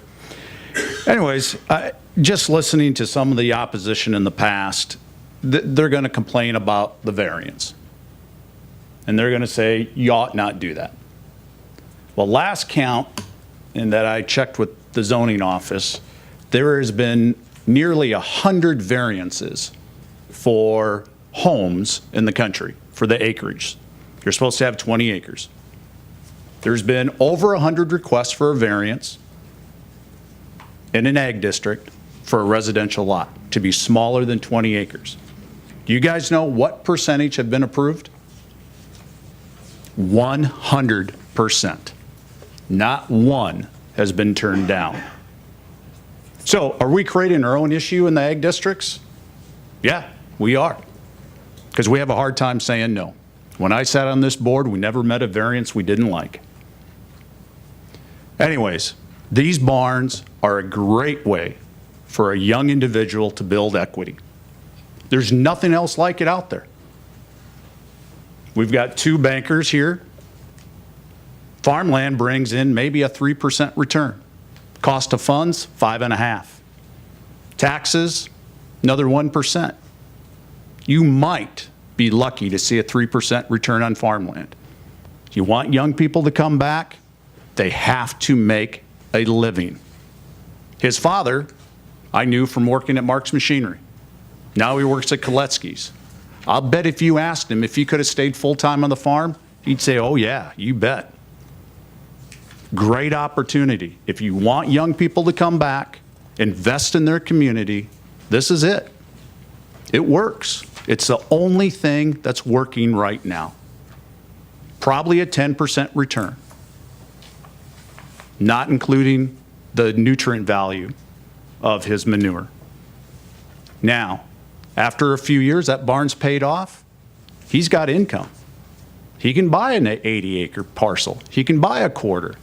He can raise a family, he can stay there. That's what we all want.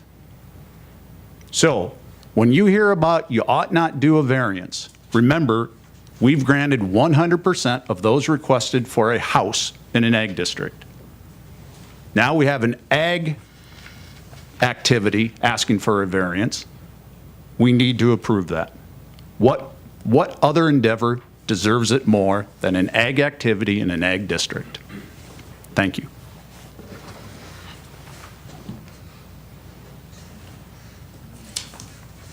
Next.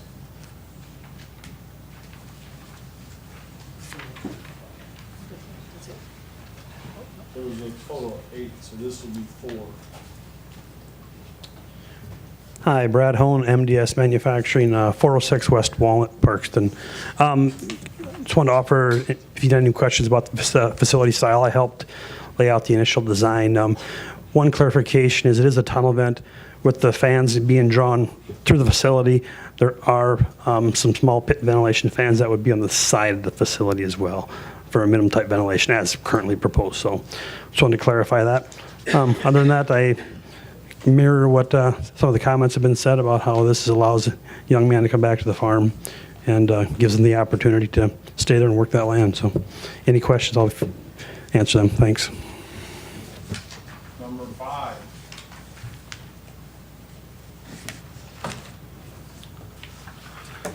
Jay Cutts, 44681 309th Street, Mission Hill, probably 20 miles away from this.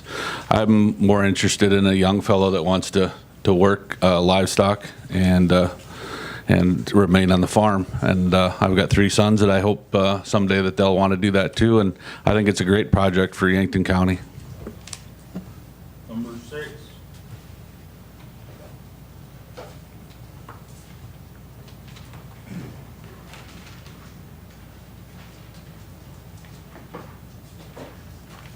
Leroy Patterson, 42929 Highway 46, Lesterville. I'm 3 miles away. Caleb's my son. I think the barn's a good idea for his future in farming, being able to have a good income with the pigs, good nutrients out of the manure. We farmed since 92 where I live, 93. I bought the place. Caleb's grown up on the farm. He's a hard worker. He's responsible. And I think it's a good idea for him. Number 7.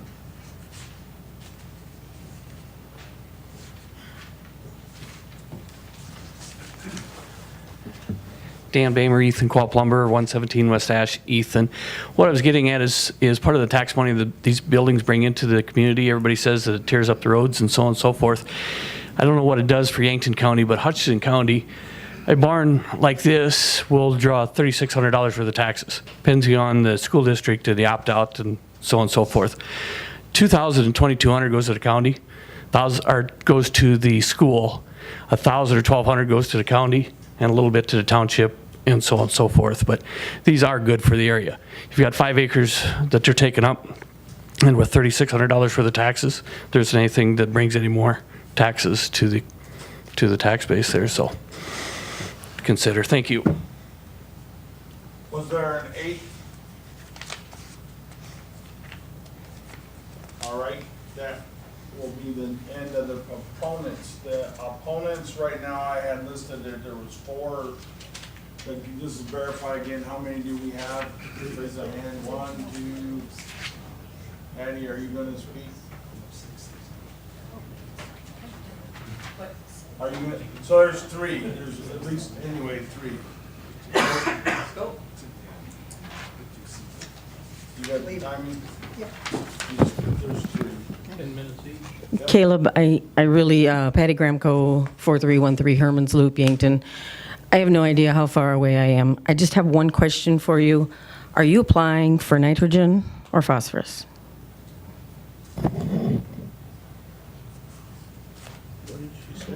You can address that when we come back to the rebuttal part. There was 2 other people that wanted to come up and speak as opponents. What was it, or?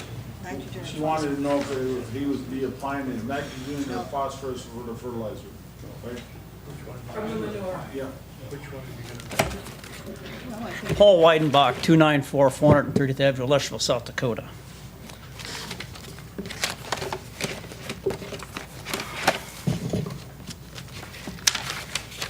I am with, as a crow flies, less than a half mile from this facility. And as far as hog barns, I farmed all my life on that farmstead except for 3 years when I was in the military, and a year and a half when I moved away with my wife to a neighboring farm. I raised hogs all my life. I fired a finish. I was forced out in 1999 when hog prices went to 12 cents. So I know about hogs. And people wants to say that the hog barns don't smell. Maxwell Colony by road miles is 6 miles from me. By the crow flies, 4 miles.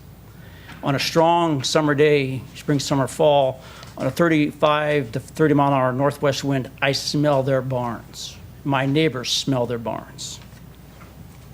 There's a new hog barn south of Menno on 431st Avenue. When I go to church in the summer and spring, and it winds out of the southeast over 10 miles an hour, I smell that barn. There's a barn north of Scotland, brand new barn. The neighbors up there claim it smells, and as I go by that barn, it also smells out of the southeast wind. So don't tell me barns don't smell. I know better.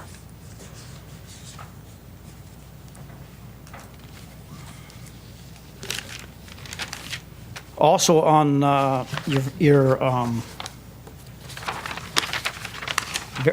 ordinance sheets under section 519, number 3, on D, lakes, rivers, streams classified as public drinking water. Yes, there is a waterway that there's a low spot in that northwest. In the southeast part of that 60 acres. When it gets full enough, it'll drain to the north, which drains into the ditch, which drains across 295 Street, which drains into the pasture that my father owns that I've been renting all my life, since I've been farming. That goes down a half mile on my pasture, half mile on my neighbor's pasture. After that, it goes down a mile and a half of my neighbor's pasture. So if anything from that hog barn comes over into that water, it's coming down into my cows, which to me would be very unacceptable. Also on that same 519 under section number 5, it says they have to be 1,320 feet away from the neighboring residence or a quarter mile. And then you go down to number 7, that states they have to be a half mile away from the town of Yankton. And then on number 8, it says they need to be half a mile away from a Class 2 incorporated or Class 3 incorporated municipality, active church, or an R2 and R3 residence as shown on the zoning map. Where I'm living now on section 21 was bought back by my great-great-grandfather George in 1874. The farm was handed and bought down to his son Heinrich, his son Henry, his son Herbert, his son Eugene, then to me. 6 generations on this place.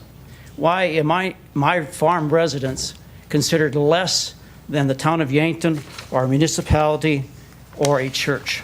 I think that's totally unfair. And as far as the animal waste, when the animal waste will be hauled out of this proposed site, it's going to be coming down on county gravel roads. And if you're up in Odessa Township, everybody knows our county roads stink. The gravel is very minimal. You go drive up now, and you drive over 35 mile an hour on our roads up there, you're going to the ditch. I just ask who's going to maintain those roads and who's going to put gravel on those roads, and at whose expense.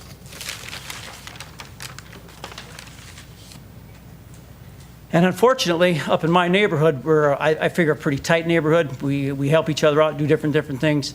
And it's unfortunate that if this request goes through, it'll change the dynamics of that neighborhood probably forever. And not any better environment. Thank you. When you look at this, like this little vector map, is your yeah, if you could point on let's see where that lot is. I think it's right there at 430. If you could, that silver has a pointer on it. You can show us where you live. Let me see where I'm at. This that's Gary. Where's? Okay, there's Caleb right there. Right there's Caleb. Yeah. I'm right there. And as a crow flies, that's less than 800 yards. That's 2,255 feet. no, that's 2,506 feet. And it needs to be 1,320. I'm understanding that, but I'm saying that is 4 blocks. Who wants to have a hog barn less than 4 blocks away from them? So Did you say on this property you had a few one-street on it? No, that was my brother's. That's my older brother's property. I raised, where I live, I raised hogs. Right, So he's buying it, the property from your older? for my older brother, that is correct. Yes.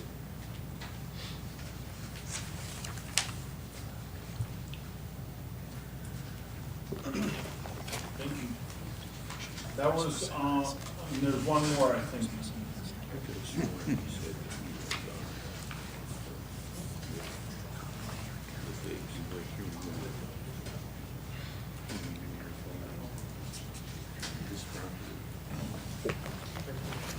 Hi, I'm Christy Schultz. I served on the Zoning and Planning Board for 12 years.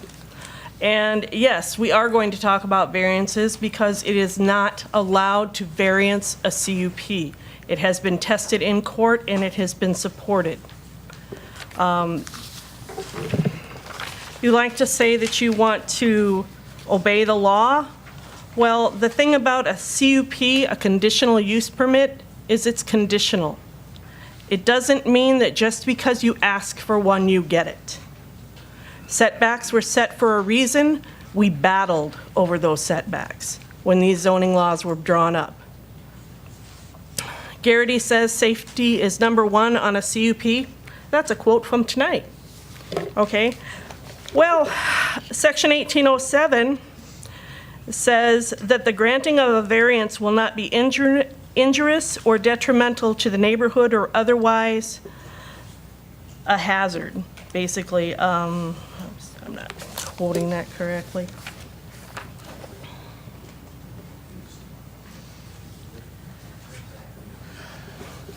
From Section 1807, Section C, the authorization of such a variance will not be of a substantial detriment to adjacent property, and the character of the district will not be changed for the granting of the variance, and the granting of such variance cannot be based on or distinguished from variances for the purpose of convenience, profit, and caprice. Also, the Planning Commission shall further make a finding that the granting of the variance will be in harmony with the general purpose and intent of the ordinance and will not be injurious to the neighborhood or otherwise detrimental to the public welfare. The health hazards are well documented by studies by the University of Iowa. I have a 700-page document that goes into great detail at home that was ordered by Governor Vilsack. There are also more studies done that are more recent, but the key here is that you cannot variance a CUP. You cannot variance a CAFO. It's already been tested in court. They need to find a place where they don't need a variance to build one. That's what I'm saying. It's not the same thing as variancing a house or for a garage. Those are not injurious to people. They don't have health hazards associated with them. And he made a good point about the road maintenance. Other businesses are required to have a road maintenance agreement. We've required them of gravel pits. We've required them of trucking businesses. These do damages to the road, and that damage and that cost is being passed on to the taxpayer. Also, we should require a performance bond. It's required of cell towers, and they do not cause a health hazard to the surrounding neighborhood. Pat, was the ordinance that was passed in 2003 and amended 8? Mm-hmm. I'm talking to Pat right now, asking him this question. Does it say in there that we cannot grant a variance to a CUP? No. So you were on the planning and zoning board when the laws were written, and it's not in there, right? I've been on the zoning board longer than him. And I just said that Mitch Peterson tested this in court and he won. So I guess you can take the experience of a lawyer or not, but. Sorry, Cindy. Christy. sorry. It's okay. We hear the same story every twice a month. But you're not listening. And it gets a little repetitious, and it's simply not true. It's I disagree. The ordinance is there, you can read it. I just read it to you. Christie, what's the case? You were there when it was written and passed. All right, was there a fourth opponent? Okay, Caleb, you have 10 minutes for rebuttal, and there was one question to Ms. Gramco, and I think it was about nitrogen or phosphorus in application to the mineral, right? Which one are you testing? Which one, or how would it be tested or verified? Applied. And when it's applied? Which one to apply? All right, with that question, I'll work with my agronomist and apply it where and as how much it needs. Like if it needs 100 pounds of nitrogen, variable rate, precision technology, plan on using that. So there's no waste, or you're not applying too much, too little. You're applying the right amount. You have an agronomist that you Yes. contract with? Yep. And I went to school for agronomy as well. Where'd you go? Northeast in Norfolk, Nebraska. Good guy. So I'll be teaming up with him and making recommendations and whatnot to apply this fertilizer. So you have this agricultural use waiver running with the land that was signed by Douglas or Josh Schaefer, and they're your neighbors to the West and north. and west. And it says this waiver is a requirement of obtaining a building permit, variance, conditional use, or rezoning request. So these neighbors agree and have no disagreement with you putting it in the barn where you're asking to put it? Yes, correct. With your variances, with the variances, right? Right. Okay, you also have a section in your book there about how those work. We do have a little calling out on that, in which we did say if they do the variance, if we can get a waiver. So I will read that.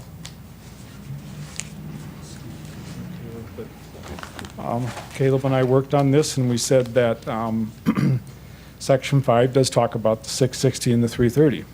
Section number 8 talks about that the owners of an animal feeding operation and/or residential dwelling may request the required setback to be lessened or waived in accordance with the variance procedures as detailed herein. Okay, let's listen to this now. Number 8. This is inside the conditional uses. This is inside number 519. It's down in the ordinance. New animal confinement and waste facilities shall be located no closer than 1/2 mile from any Class 2 or Class 3 incorporated municipality, active church, or established R2 or R3 residential area shown on the official zoning map. New animal confinement and waste facilities shall be located no closer than the following regulations prescribed from a residential dwelling. One dwelling unit is allowed on each facility site. The owners of an animal feeding operation and/or residential dwelling may request the required setback be lessened or waived in accordance with the variance procedures as described herein. It seems that we said in the ordinance itself, we recognize that we can offer variances within the conditional use process of 519. We stated it here. In this particular one, we're talking about an actual residence saying, I'd like to be waived from this. But we realize a residential waiver, going back to the procedures here within, a residential waiver request forms are obtainable from the zoning administrator. This waiver would run with the land and be filed with the Yankton County Register of Deeds. This waiver works whether it's a residential or it's a 660 setback. This waiver was signed by these folks knowing that they are giving these individuals a waiver that will be run on their deed that allows them to be in that setback. And we can utilize the variance procedures as described within to do that. Thank you, Pat. Anyone have any further questions for Caleb? I got one. Are you gonna be doing the work in the barn, Caleb? Yes. Okay. Now, on the animal units, you're gonna have about 960 from the hog unit. How many animal units are you gonna have from the sheep and the cattle? Are we gonna exceed 1,000? I only have a few. What? They're species specific. So, There's a formula that breaks down this many cows and this many animal units. So you're asking, so currently has animals on the operation? Right. Okay. And then, right now it's sheep, correct? Okay. So sheep have a certain animal count number too. We could be at 960. Mr. Caleb would have to decide if he does, it's total animal units, whether it's sheep, horses, ducks, or it's all of them together, or meet one large animal unit. So we're coming in at 960 to have the ability, what are sheep? What are 0.1. 0.1. So we'll have that many, we can take that times to make an animal unit, so it's 10. Yeah, so that's 10 to make an animal unit. He has 40 animal units that he can work with, so he could have as many as 400 sheep there before he hit the 1,000, 399. But we have to work that part. That's always, if he goes into that next level, then we're back here, because now he goes from a Class E to a Class F, right? And I mean, we'd keep touch of that. Or excuse me, from a Class E to a Class D. But that's what we keep working on. But he does have, I saw the sheep there, and I did think that through coming back. And that's true, though. But he has quite a large, he has 40 animal units he can work with before he'd go into that realm. But if he has calves, if he's background in calves, Then we got to work with that. That's not gonna be 0.1. That's right. See, no, and the calves aren't even considered until they're 300 pounds. So it'd be the background cows that he'd background. Now, they have to be, we have to work with that total number. If it goes over it, then we have to work with that. Yep. Okay. And currently, the only one that we have that will be a zero discharge, and again, that could help Paul a little bit on this one. This is a zero discharge operation. What comes out of there will be knifed into the field. So if there's ever, that's running down the field somewhere and Paul's finding it down there in his pasture, he has the ability to call me up and say, we got a problem. Okay. I've got a question for you, Caleb. Now, if these calves are gonna be on your place, how about, and I don't know how this applies, Pat, what if they're on a different location? Then it's a different location. It has to be more than a mile away. Just a mile away, okay, that's what I thought. Okay. That's all you do. okay, and then just to hit on some points, like Pat said, it's a vault pit system to catch the manure, so no pollution will leak out of that. And with that creek running through, I see the cows standing there all the time, and what are they doing? Crapping and whatnot. So I want to preserve this land. It's my family, so I someday hope to farm it. So it's not like I'm going to be ruining anything here. And then, like Pat also hit, that waiver was signed. So thank you for your consideration. Thank you for working with your neighbors. Yeah, yeah, exactly. And thank you also as a young person in Hampton County, gonna be involved in livestock, would be for livestock, I will be farming today. All right, that brings it back to the planning commission for further discussion.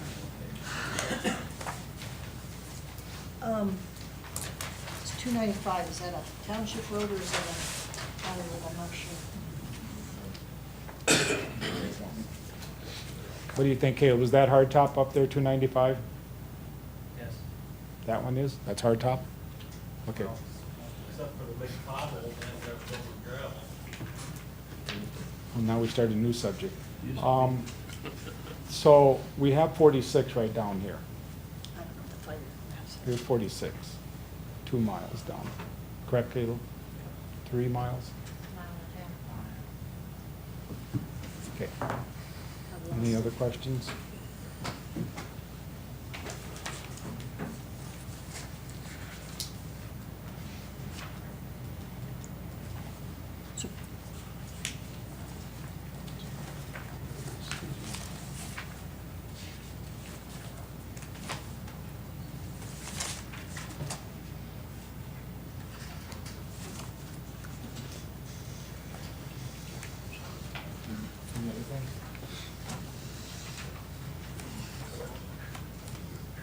Any further discussion, planning committee? If not, give a motion. I'll make a motion to approve this variance and application, No, it's a conditional use. Conditional use. or conditional use permit. Second. Based on the findings of fact. Based on the findings and facts. Finding of fact. We don't, I mean, we're creating, who's all? Jeff and then Carl. Udall and Carl. To approve the conditional use permit as presented. Yes. Site plan. Okay, so approving conditional use permit, Goodall, Yes. Etzinger, Yes. Williams, Yes. Becker, Yes. Bodenstedt, Yes. Koenig, Yes. Kettering, Yes. Welsh. Yes. Motion carried. Okay, that takes us to the 8:15. Variance. The variance on that. Never mind, I have to go back and punch the variance. Based on, you have a waiver. We need a motion on the variance that was addressed by the waiver of the adjoining property. Third line. I make a motion, we approve the variance as requested from 660 feet to 65 feet. Based on the Based on the consideration of the agricultural use waiver. document waiver from the adjacent Schaefer, additional Josh Schaefer. Second.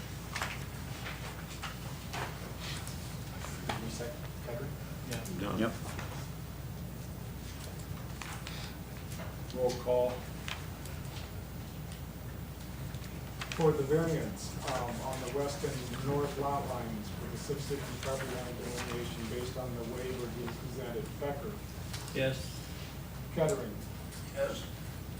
Goodall, Yes. Koenig, Yes. Petzinger, Yes. Williams, Yes. Bodenstedt, Yes. Welch. Yes. Motion carried. The 8:15 item, Carl Shank, applicant is requesting a conditional use permit to build a Class E 2,400 head, 960 animal unit pork finisher swine over 55 pound production barn in the agriculture district in Yankton County. The applicant is requesting a variance of minimum right-of-way setback requirement from 330 feet to 150 feet in the agriculture district, Yankton County. Said property is described as southeast 1/4 except lot 2, Helgerson's additions, section 19, township 94 north, range 55 west and southwest 1/4 except parcel A, northwest 1/4, southwest 1/4 except lot 1, Helgerson's addition, section 19, township 94 north, range 55 west, hereinafter referred to as Mission Hill North Township, County of Yankton, State of South Dakota. The 911 address is to be announced 306th Street, Mission Hill, South Dakota. Mr. Shanker, your representative, would you present your project?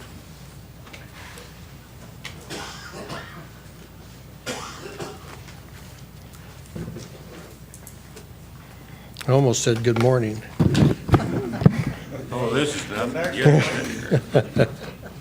yet. Might be before we get out of here. My name is Mike Stevens. I'm representing Mr. and Mrs. Shank on this conditional use application 3334 for a 960 animal finishing barn, Class E, animal feeding operation, which is, as you know, the second smallest feeding operation defined in our ordinances.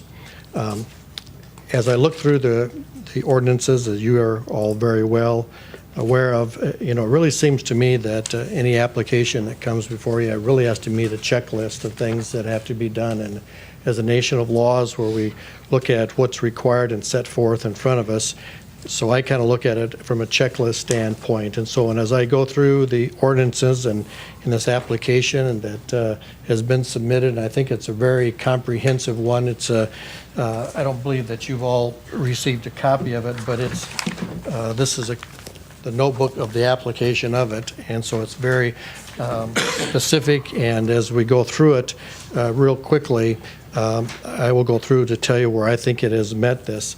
You know, Section 301 requires for him to be located in an agriculture district, in other words, be zoned ag, which it is. Section 401 provides that the proposed site is to be located in official zoning as agriculture, so he meets that criteria. Section 501, he meets the purpose of this application and the intent of what an agricultural district is to do, and that is to protect agricultural lands. Section 503 requires him to be one of the permitted uses and structures, and number 1 is agricultural use, and farm is a farm, which is number 2, and he meets that criteria. Section 507, it has to be one of the conditional uses, and one of the very first ones is the animal feeding operation, so he meets that criteria as well. When you go to Section 511, it talks about those prohibited uses that would not allow him to have this application applied, and none of the animal feeding operation is not a prohibited use. Then you get to 519, which has a lot of subsections to it. Subsection, because of the fact that it is a Class C, there's several of those provisions of 519 that he has to qualify and meet those requirements. Subsection 2 will require a storm water permit for construction activities from the South Dakota Department of Environment and Natural Resources. And of course, he can't get that unless this is approved. So that is something that will have to be done if it's approved. Number 3 that he has to meet deals with setback requirements regarding wells, rivers, lakes, and 100-year floodplain, and his application meets that as well. He doesn't have to do number 4 because it's not applicable to the type of facility proposed to be built. Number 5 deals with setbacks, and in his application, you'll notice that he's making a request, or really, I guess I wouldn't really say it's a request, it's really an option that he's giving because he wants to put in some trees, but he wants to move the trees back, which I think is a better idea, what would require a variance in as much as if he moves the facilities up into that setback area, it's really going to provide better ground to use better trees that would actually accomplish what the idea of putting the trees would be up there. He doesn't care if you don't do the variance from that standpoint, but it's not going to be as effective because it's going to be back farther and the ground is not going to be as well. And actually, it's going to take longer for the trees to grow in order to do that. So, that's an option that you have, and it really would not make a much difference to him. Subsection 7E, he's not located within 2640 feet from a Class 1 incorporated area. 8D, he's not located within 1320 feet from either a Class 2 or 3 municipality, so he's met those. No waste is going to be transported farther than 5 miles. Then we get into Section 10, which is the facility management plan. And in his book itself, Section 3 of his book really goes into a lot more detail. But there's about 9 sections on that I will briefly go over at that. The first one is dealing with the operation for manure collection, storage, treatment, and use. It's supposed to be updated and implemented. His construction is going to be a captured reinforced concrete pit directly under the proposed facility, which has the benefit of the contained manure and nutrients and also covering the pit with the facility structure. And this obviously aids in helping the control of the odor. The manure is kind of a summary of this plan, is going to be injected into the soil. And so he also has a plan as it relates to notification of neighbors that's required. The facility will need about 320 acres for application, and he's identified over 458 acres near the facility where that manure and nutrients would be injected. There's a requirement dealing with methods to be used to dispose of the dead animals, and his proposal indicates that the methods that he would use are those that are set forth by the South Dakota Animal Industry Board. There needs to be a discussion regarding screening or buffering section, and the way that he has this facility designed is to be positioned so that the closest neighbors will be on the 98% nuisance level. In addition, he intends to plant a 4-row tree buffer on both the north and west side of the facility to act as a shelter belt. And you'll also, in the application, have the South Dakota odor footprint that was provided by SDSU and prepared by Dr. Cordes. Section D talks about store management section to assist in maintaining dryer confinement areas. This facility will not have an open lot nor a lagoon system. It's designed so that the water is diverted away from the facility. The pit is 8 foot deep with approximately 36 inches are going to be above the grade and directly beneath the facility, so you're not going to have that issue, so he meets that criteria. The manure storage plan that will have these 8 foot concrete pits. There's going to be no separate solid manure storage outside the pit of the facility, so he meets criteria E. As far as removal of the manure, I've talked about it a little bit. It's going to be injected, but the pits will be cleaned daily and approximately 2.5 times a year. The facility will be completely. Excuse me, I think you misspoke. Go ahead. Pits are not cleaned daily. No, annually. I'm sorry. Thank you for correcting me on that. And approximately 2.5 times a year, the facility will be fully disinfected and power washed throughout the buildings. And as I indicated, that the manure will be hauled and injected into the soil, so he meets that criteria. Subsection G talks about effects of best management practices shall be covered, and I think we've kind of talked about some of these as we've gone through these others, but obviously, the sealed concrete pit has benefits, even though it's more expensive. It helps control the odor, and we're dealt with the mortalities. And then you get to the notification section. He has a part in there where he's listed all of the neighbors within a half-mile radius, and he would give them notice 30 days in advance of the injection. And obviously, having to address the weather issues as to when that would be in, and his plan would be to do that preferably in the fall when it's cool and there's a mild breeze. We get to the other sections that are not a part of subsection 10. As I indicated, it would be injected, incorporated within 24 hours. Section 12 and 13, and as much as the manure setbacks are not, the manure would not be irrigated and it's not going to be removed for liquid, 12 and 13 are not applicable. Section 5 and 6 and 7 in his application deal with the health and welfare aspects that the ordinances require. 5 has some statistical comparisons. Subsection 6 has economic considerations, and subsection 7 deals with property value comparisons and considerations. And so that would be the kind of a quick summary of this CUP 3334. Thank you. So as we go forward, we will have 30 minutes for proponents. How many proponents, people 4, would like to speak?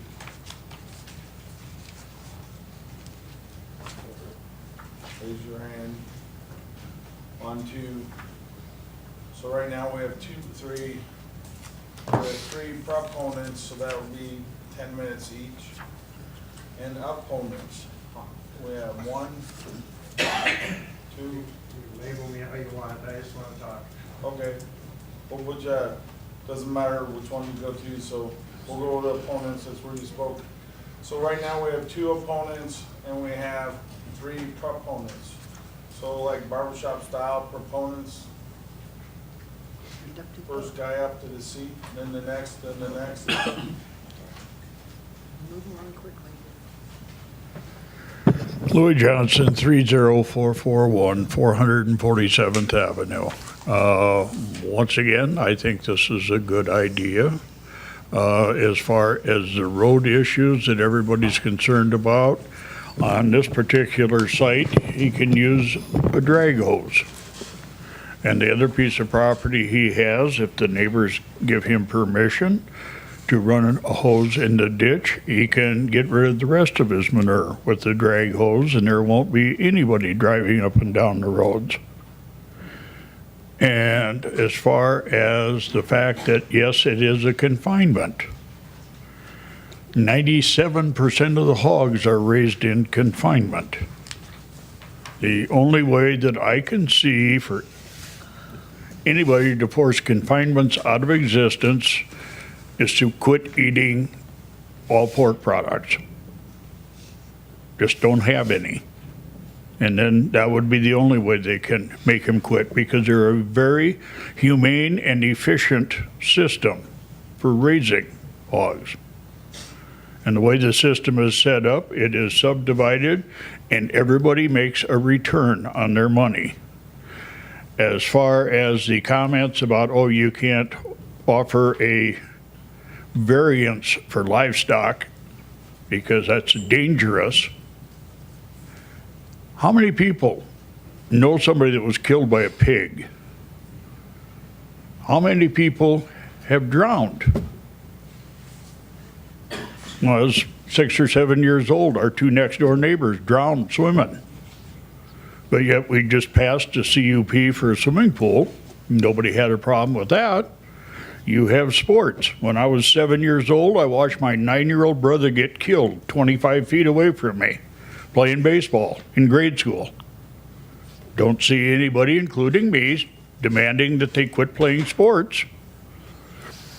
Neighbor lady and her young son, car train accident. They both died. And every one of them lived in the same section.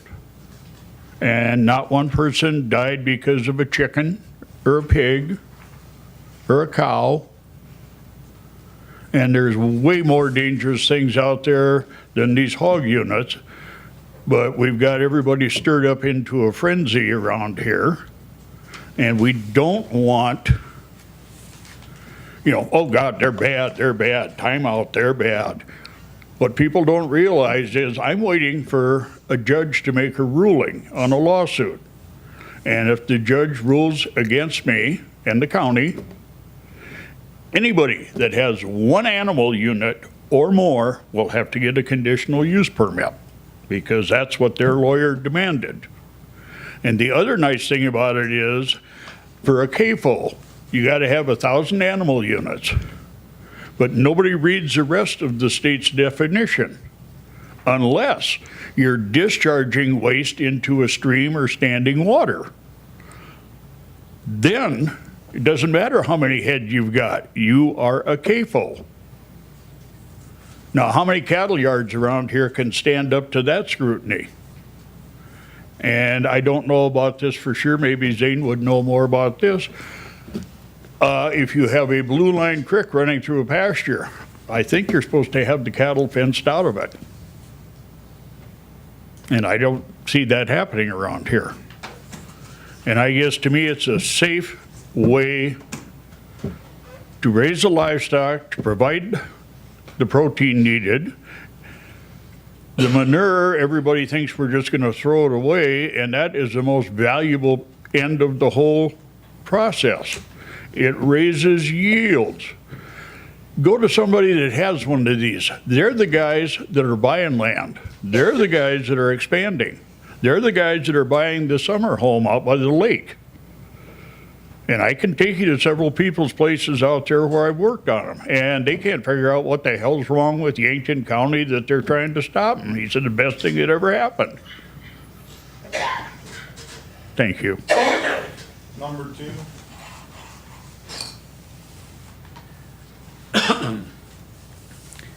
Robert Fring, 44877 305th Street.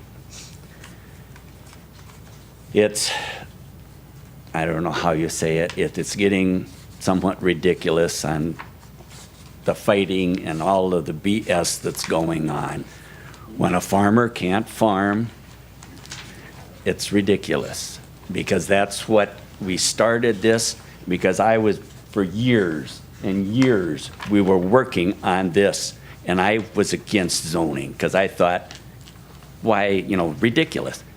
Then it finally dawned on me, maybe for farming, the zoning is very important, because agricultural needs production or protection, so that we have lake area where it's zoned for housing and that, and then we have the other areas that are suitable for agriculture or zoned agriculture. So that's where they should be. And anybody who's in farming now, if they aren't doing a good job, they're not going to be there next year. because it's getting really tight and you have to do whatever you can. And as I was growing up, the always thing was that hogs were usually the mortgage lifters, year in and year out. That's what kept all the little farmers going, things like that. Now there's talk about the trees.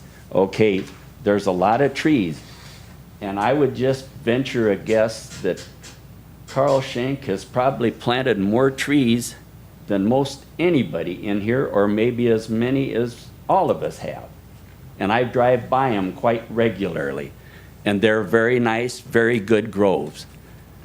So I know Carl is going to use trees because he loves trees and what they do. And everybody, as far as I know, is doing the best they can because it's our tough times in agriculture now. So we need to get added value to our production. Thank you. Next.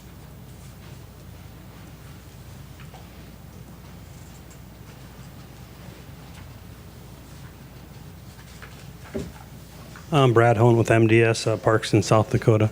Same address, 406 West Walnut.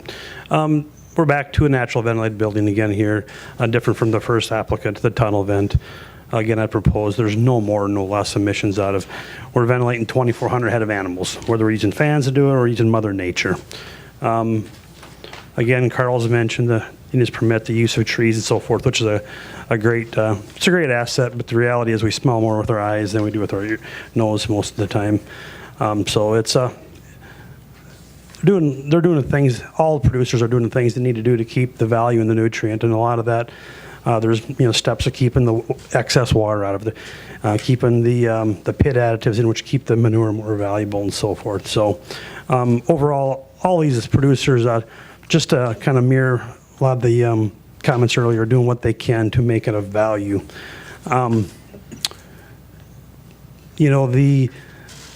We talk about protecting ways of life, and I guess I make the comment as you talk about your zoning ordinances and mention how many variances you've gone from 20 acres down to 4 acres. And really you got to step back and take a look at what's really the harmful aspect here is bringing the residences to the agriculture office. We're not trying to bring the barns into the municipalities. I just think first and foremost we have to look at protecting these farmers, whether they're young Mr. Pedersen, Carl Schenk, or anybody. It doesn't matter who they are. If they're wanting to farm and they're in an ag district and doing the things that preserve that land, because it's in everybody's best interest. There's not a few people out here wanting to ruin the air and the water for everybody. We're all going to drink that same air, or drink the same water, breathe that same air. So we try to take that into consideration and do the best we can in every aspect and follow the zoning ordinances that you've put before us. Thank you. I think that was all the proponents. Is there any additional proponents? Okay, with that, we'll cycle to the opponents, and sir, come on up, name, address, and how far you are from this project. Jim Williams, Lori Williams, 30577 and 30579, 444th Avenue, Mission Hill. Is that the... You're in the right place. Is that the right place?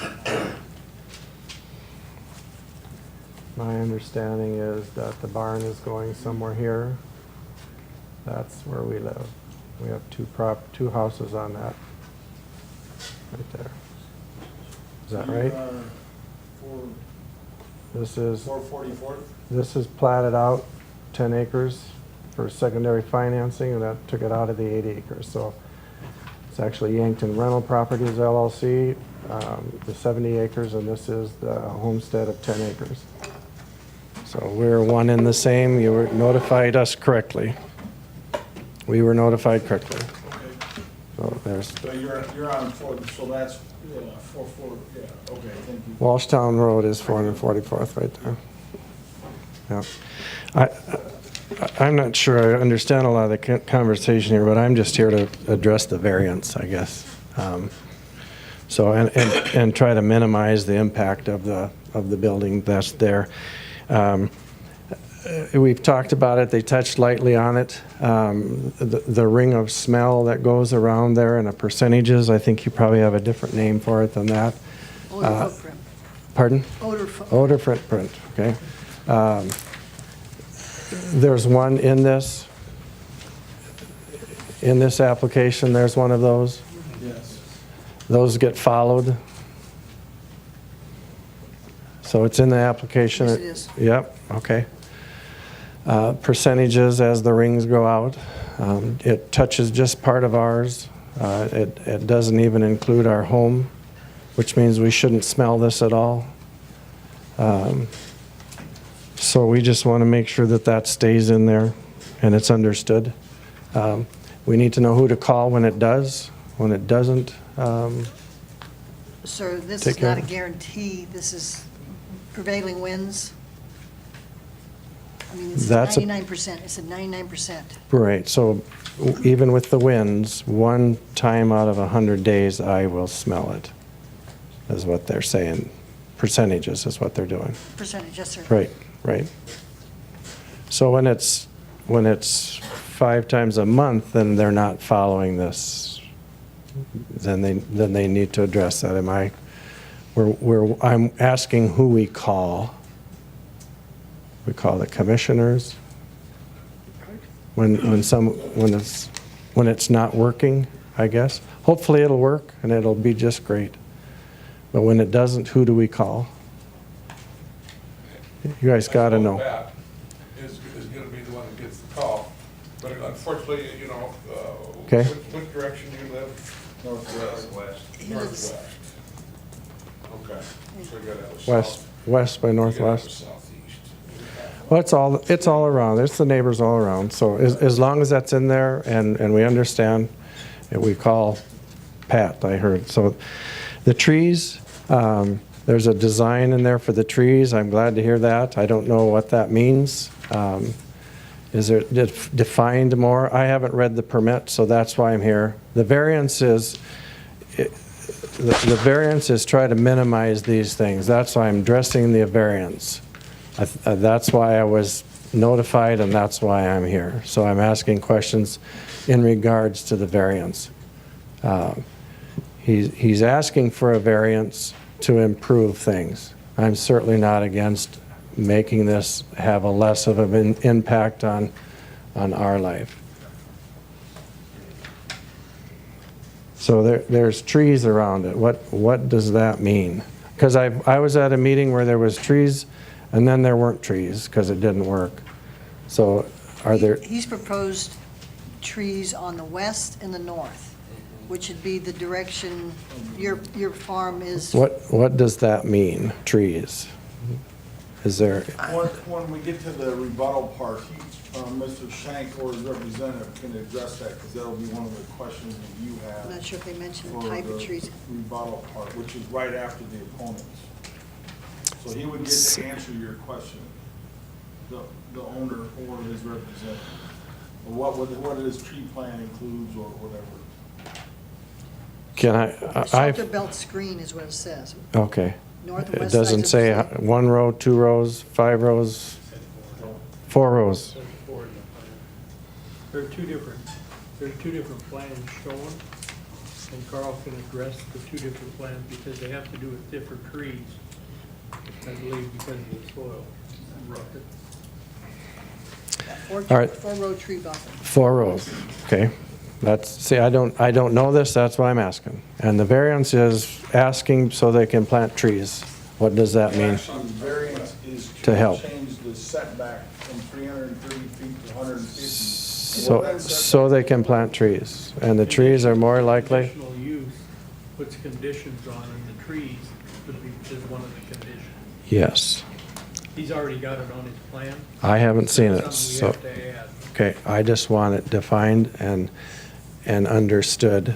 And so is the belt part of finalizing the plans? Or it's So the belt has to be in before the plan is done? Or Well, we he's have to gotta- wait a while, or? No, I mean, is it's it part of his time? plan. Okay. It's part of his plan. Okay, okay. I don't know these things, so I'm asking questions. I would appreciate it. Yep. The trees, are they, I have planted lots of trees, barewood trees, and they take a long time. Are these trees 3 or 4 feet? I guess They'll be soil conservation service trees. barewood, 12 I inch. guess, yeah, they'd be bare. It's going to be 10 years before we see any result of that. So it would be nice if they were 3 feet. You can't move trees in, or they, bucket trees is what works. If you move a tree, you lose a year of growth for every inch there is. But so that belt won't amount to anything until probably 10 years. I've planted the trees, the soil conservation trees. Hopefully there's fabric and they'll just grow like weeds, but so that's disappointing to know that there's going to be a belt there, but it isn't going to amount to anything for a decade. The animals, I heard something about the animals, and again, I don't know, but this is part of the odor thing too. Is it a holding pit, or they? Yes. Back when I grew up, they just laid outside the barn, but there's a holding pit. That's good to know. So these are things that are the belt and are some things that are in place before the permit's granted, right? Planted. It's part of the condition of the permit. Good. That's good. So this is under local control, right? So we call Pat when the trees don't grow and there's a part of the permit isn't being allotted by. And I think that's good. I'm naive in this whole process, but I've been thrown into it.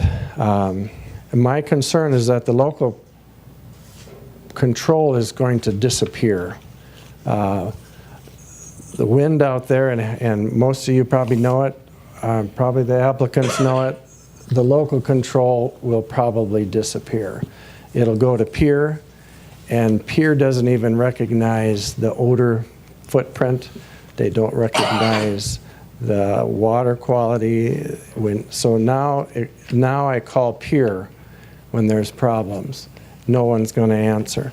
So I have no problem with this variance. If you're going to move it so that it has less of an impact on me, I'm all for that. With the application, and I'm sure you can drive up to the Pat's office tomorrow or the next day or whatever's convenient to you, and I'm sure they would allow you to make a copy of the application, which shows exactly what Mr. Shank's going to do. My concern in this whole process for you as a board and the county commission is that I think in the near future, all this control will be in Pier. Hope you're wrong. Well, it's not the first time that it's been attempted to move it to Pier. So then there is no one locally that I call. So then I'm in trouble. So that's my concerns. I have no problem with the variance. I appreciate the fact that he's trying to minimize. I'm sure it benefits him, but obviously it benefits me too. It moves it a little further away. So I don't know where you would place me, but so if those things are in there and they're in place, I'm sure I wouldn't understand most of the other stuff that's in there. I'll stop up and visit with Pat, but if you've never heard that, I'm sure some of you have, that we're going to soon lose control of that. Now you've heard it. Yeah. So thank you. Thank you for your time. The next one, I think there was a total of 3.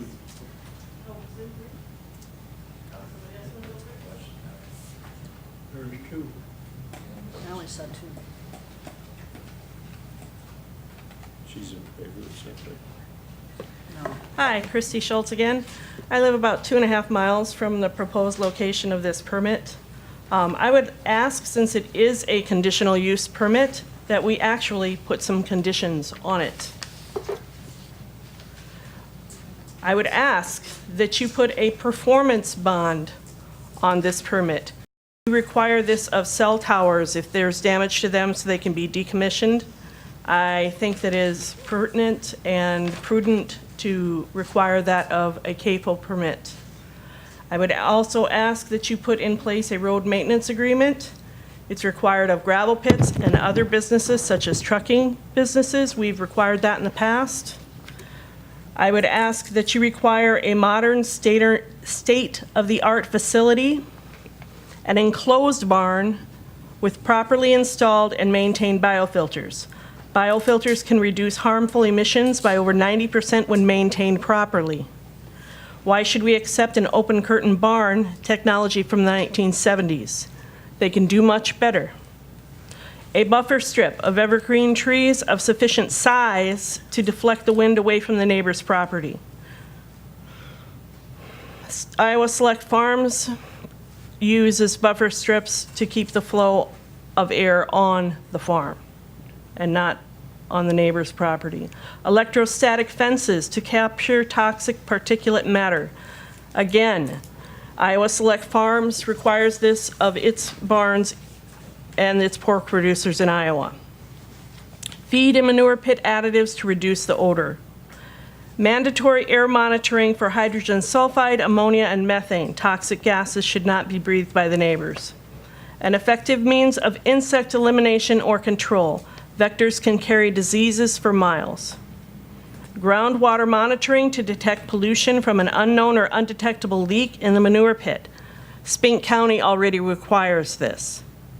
Semi-annual soil testing of manure application sites to a depth of 4 feet to detect potential pollution of shallow aquifers and neighboring wells.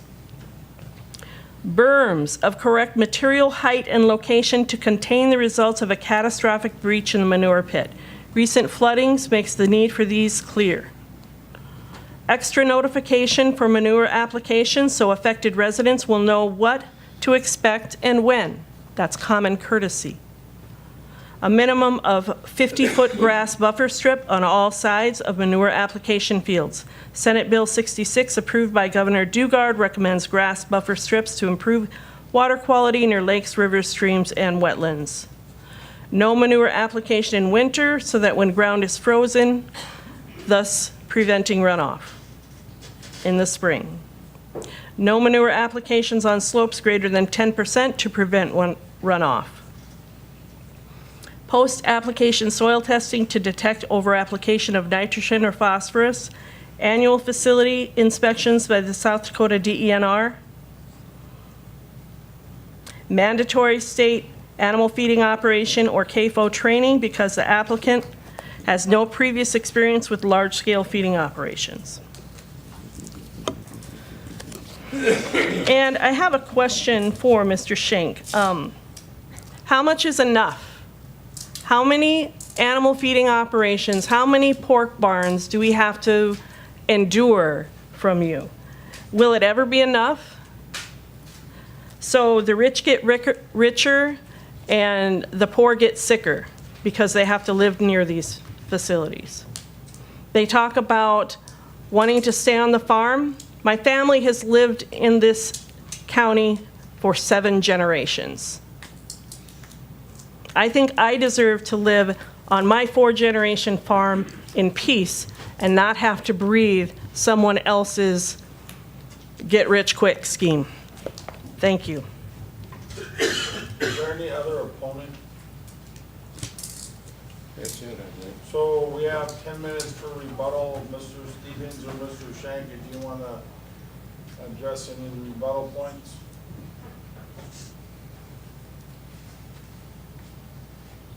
Well, Mr. Chairman, I'll be brief. I think Mr. Williams' questions about the trees, Mr. Schenk answered those, and clearly has the right to do that. I will say this, that I wouldn't call Pat Okay, he may not say that, but I would tell you, you know, if you smell something, 10C of 519 indicates that you're dealing with those buffer zones, and it says for the dispersal of odor. That doesn't mean to eliminate odor, that means to disperse it. And so that's not saying that there isn't going to be some smell depending on which way God decides he's going to blow the wind that day. And so, I think that part of it needs to be taken into consideration. And as far as this situation is concerned, I began by saying, our nation is a nation of laws. It's not a nation of opinions. And, what one does is you look at the laws, and if the laws are followed, then, as public officials, you're supposed to follow the law, whether you agree with it or you don't agree with it. But that's your duty to follow the law. And there's nothing in this application about the number of times someone can apply. Now, that could have been done, but it wasn't. And so, you look at this and the whole concept of writing and going into the specificity that our ordinances are and all the requirements that there are is to take out the emotion, to take out the subjectivity that's involved in making these kind of decisions. And so you literally do. You look at the checklist. Have they done what they're supposed to do? And if they did, then they're entitled to have that license. Now, you may not like that, but you have as public officials have an obligation to follow the law. We as citizens have an obligation to follow it too. If someone meets the criteria, then we have to accept it. And the choice that we then have is, if we don't like it, is that we go in and change the laws. That's what you do. But you don't take it personal, and you don't go after someone personally as a result of that.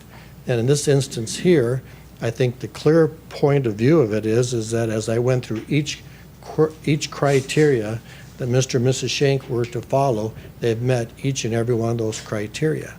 And so I would ask that you would approve this application. Thank you. Back to the planning commission for further comments. I got a couple questions for Carl. On the trees that you're planting, have you decided what varieties you're gonna plant? If we approve the variance? They'll be mostly pine. Mostly pine? Right. Are there The gonna be? ash trees are going through a whole problem of their own and dying, so we're gonna select trees that have the best survivability for our locality. Are you gonna you're gonna have 4 different rows in each, either, like in the northern tree belt, you'll have 4 different rows. Are they gonna each be a different variety? Each row will be a different variety of either a spruce or a pine. The first row will be I'll mispronounce its word, a Barative. Okay. What I found from research is that first row of trees is important. And I am copying some plans out of Iowa that have had success. So that the Barative tree, or Pat, you're a tree guy. What am I trying to say? Can't hear you. Anyways, but so that'll be the first row. Then there'll be a Meyer spruce and a ponderosa pine, and then probably another Black Hills spruce or a quicker growing tree would be a Colorado. Okay, so you're looking at what has a higher growth rate, a quicker growth rate? Yes. So that you can try to, get within that 10-year barrier that he's concerned about? Right. And we've planted so many trees that if we can find a better deal on larger trees, we'll take advantage of that. I've probably planted trees that were 3 to 4 foot tall and that were, burlap, and we got a good deal, a semi-load of them. If I can run across that again, I will do that to help Jim out. I like trees, so. Corn around the facility may help also? Right, every other year would be corn. Okay, so if you build the facility in the next 12 months, will it be soybeans next year, or will it be corn? It will be corn. Carl, would you use fabric when you're putting these trees? I always have in the past. I've had good luck with fabric. It keeps the volunteer trees out, like the Chinese elm. I like to seed into there. If you don't have them, the fabric, you have issues.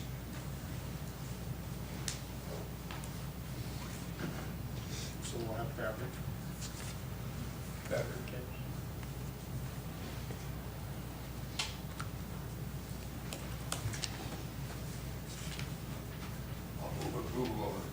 Hold on one minute, Don. I want to ask Pat a question. Is there anything in our zoning on performance bonds? No. Thank you. Christie's right, it's under Article 25, we've got one down, but nothing in Article 5. Don, you wanted to make a motion? Based on finding and fact. I'll second that. This is for the Catering and then Jeff. conditional use permits.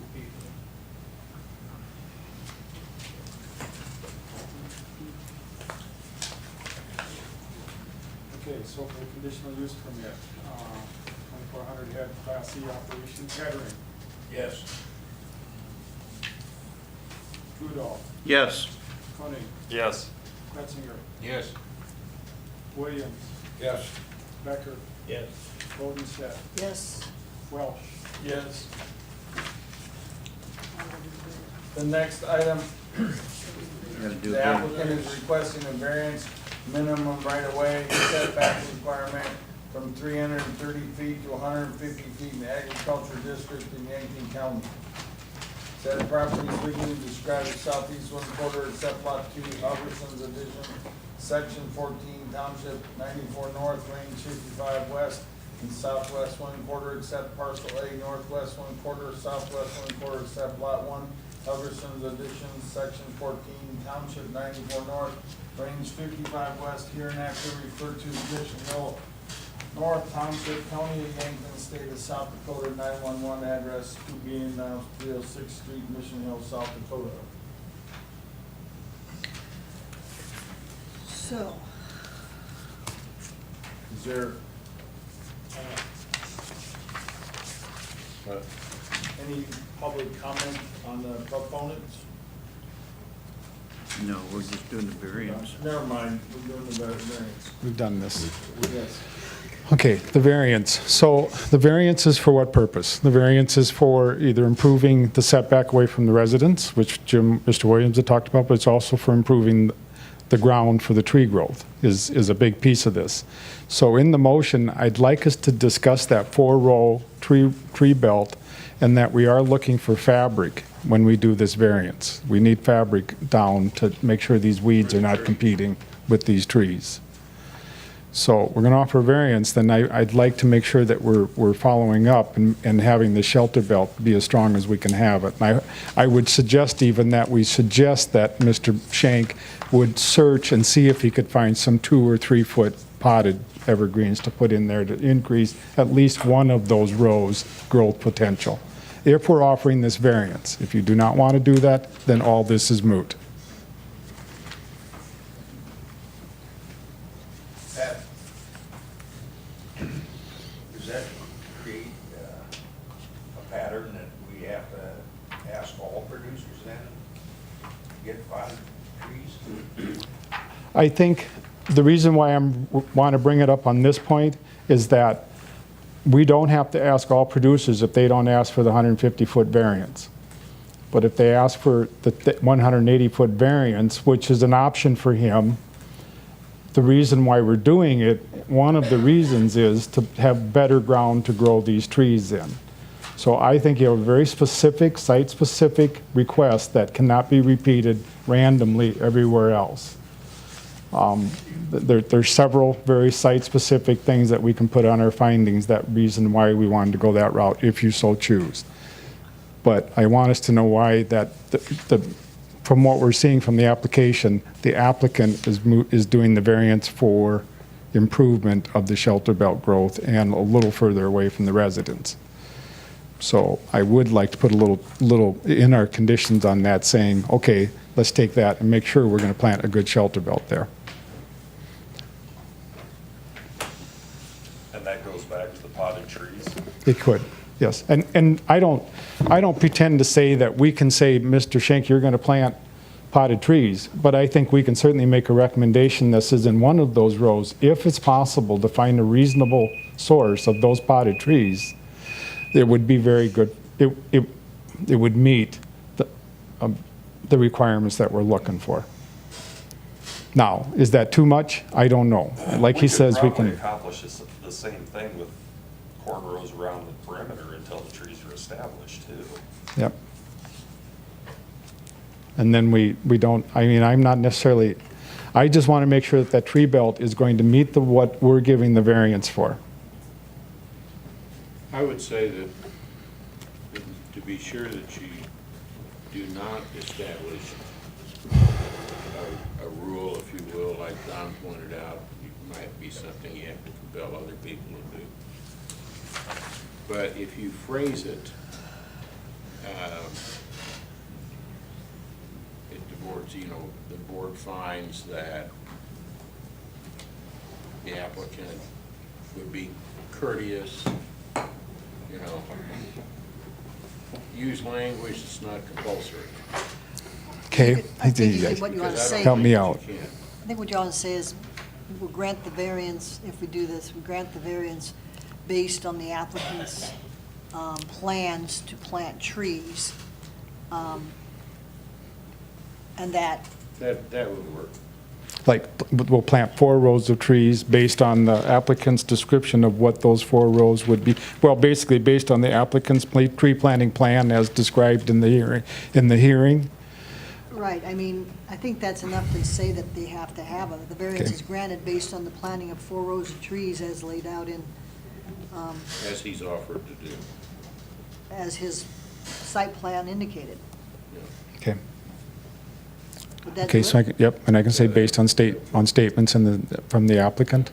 So then I have that backup to make sure that those trees are going to be good trees. That's going to be a strong shelter belt, if you offer this shelter belt, or this variance.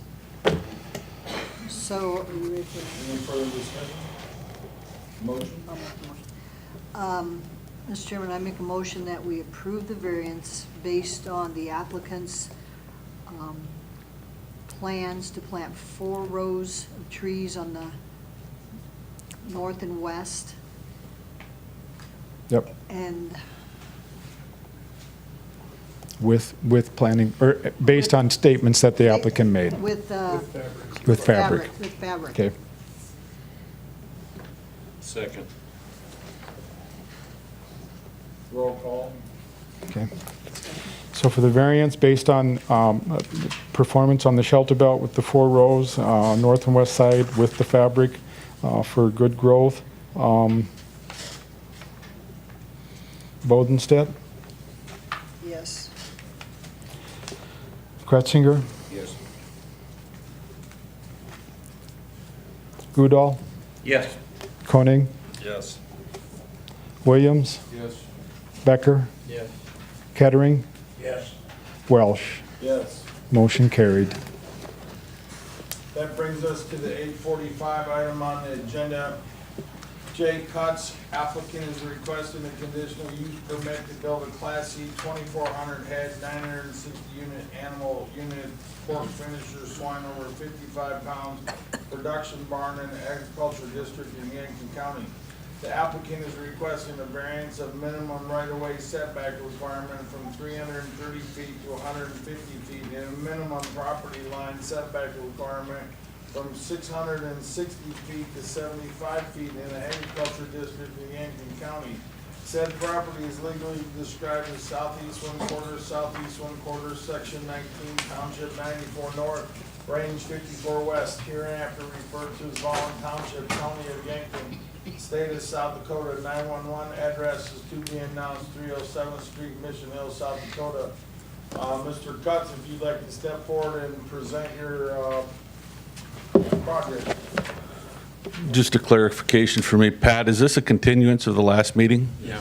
So we don't have to go through the proponents and opponents thing again? It's up to the commission, okay. I just double checking that to make sure. When I was here last time, my neighbors refused to give me a variance off the west property line. And I came back with a new plan that meets the specifications of that. It is 1,328 feet away from the nearest neighbor and 660 feet away from his property, the nearest property line. I'm asking for a variance of from 330 feet to 150 feet on the south side to get it away from my neighbor as far as possible. That's on the road access. That's the road access side, yes, correct. And so what did you do to make that fit? What I did is I made a double barn instead of a long barn. And instead of being 396 feet long, one's 200 feet long, the other's 197. And they're 50 feet apart. I think 50 feet apart. Still the same number of animal units? Still the same number of animal units. The red one here, 75, Yes. 75 feet it shows Okay, 75 feet apart. apart, yep.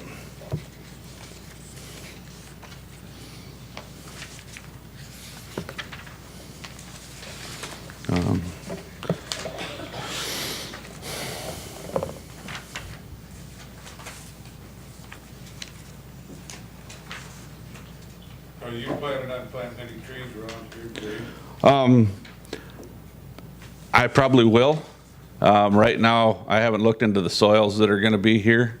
It's real close to a floodplain, so I'm not sure what kind of trees I would plant or should plant. Or even if I can plant any in that floodplain, I don't know if the zoning, the floodplain guy would allow that, or this is also in a drainage district. So I would probably have to run that pass through them if I did plant any trees in the flood zone.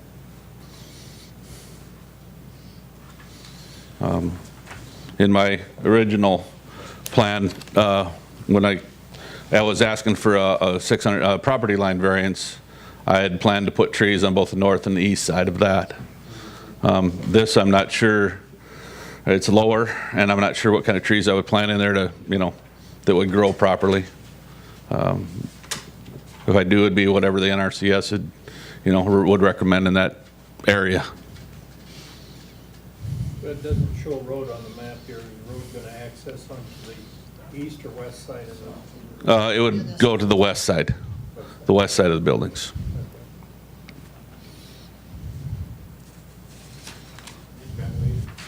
Naturally curtain. Yep, natural curtains. And you'd have your mortality pen over on that west side also? Yes. Your mortality Yes. facility? Yep, wherever the access for the truck would, and it'll be a rendering company that will come pick them up, and it just depends on what type of, container they use as to what we build for a, facility.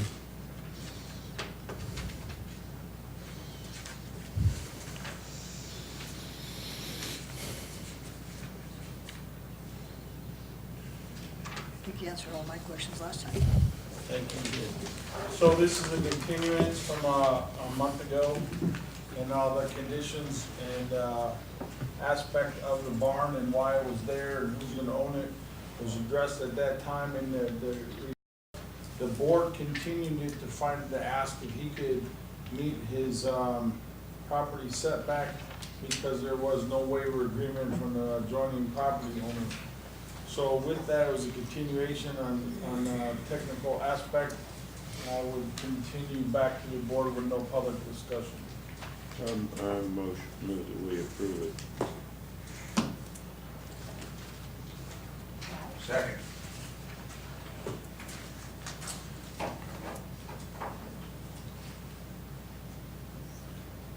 Who's my second? Down here. Aaron. No,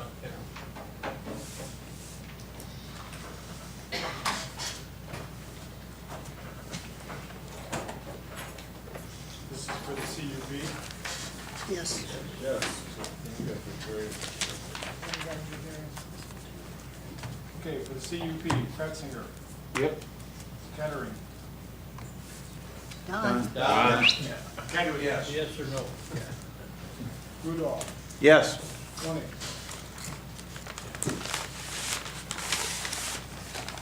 Me? I'm struggling with this one.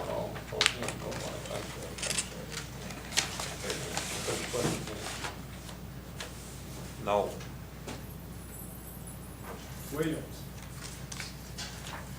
Same.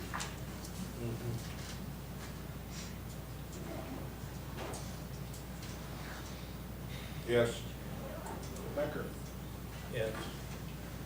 Step. Yes. She said yes. Welch. Yes. Motion carries.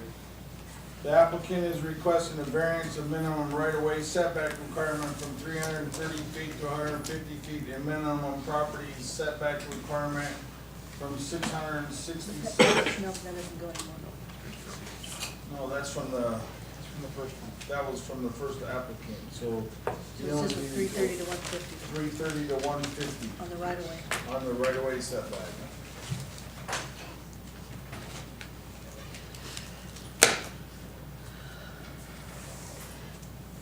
Is there a motion? I'll make the motion. I'll second the motion. Motion to do what? Whatever you feel. Variance. It's a variance from 330, right-of-way variance from 330 To 150. On the south side. Right. South side. Becker. Yes. Kresinger. Yes. Rudolph. Yes. Williams. Yes. Step. Yes. Koenig. No. Kettering. Yes. Welch. Yes. Motion carries. The next item of business is administrative. Public comment. Correction, public comment. Is there anyone that signed up for public comment? Yeah, there's,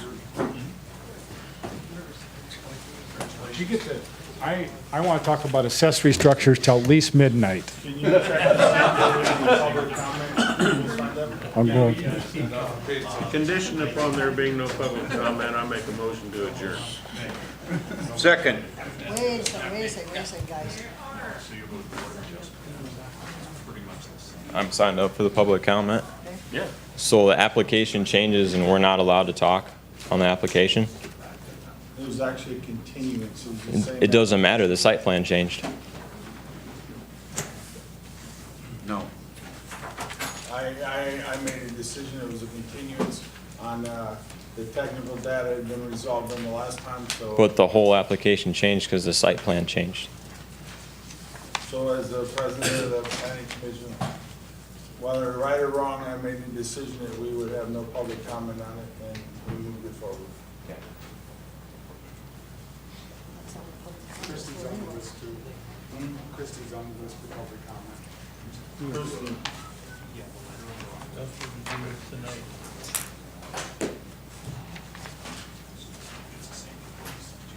Actions there is there out for two. That's yours.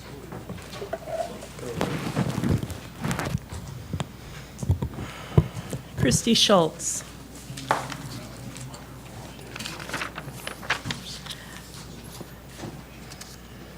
My daughter has two rules for her household. She has a 5-year-old and a 2-year-old.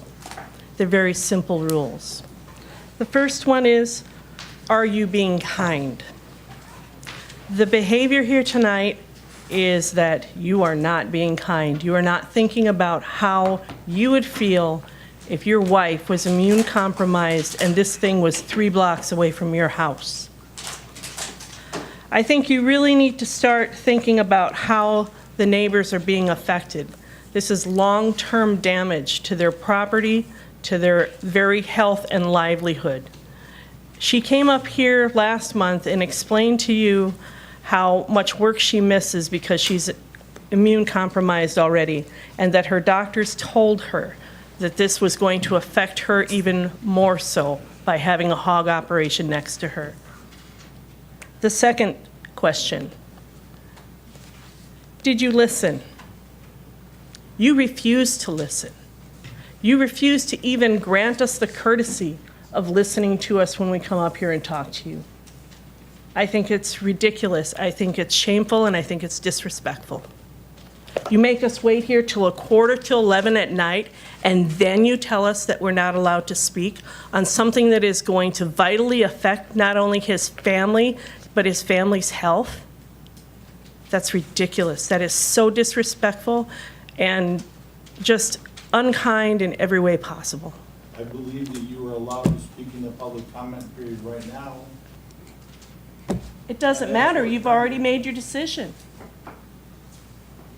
You stated at the beginning, okay, But all the time it was at the end. the public at the end is strictly a public deal. They can say their thing. Not, and not something. Not up for debate.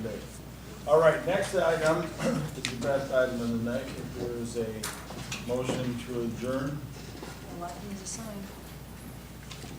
There's a motion, do we have a second? Second. Talk about accessory structures? Not tonight. In one sentence, You could only get into signing. Who- You agree to that word? No.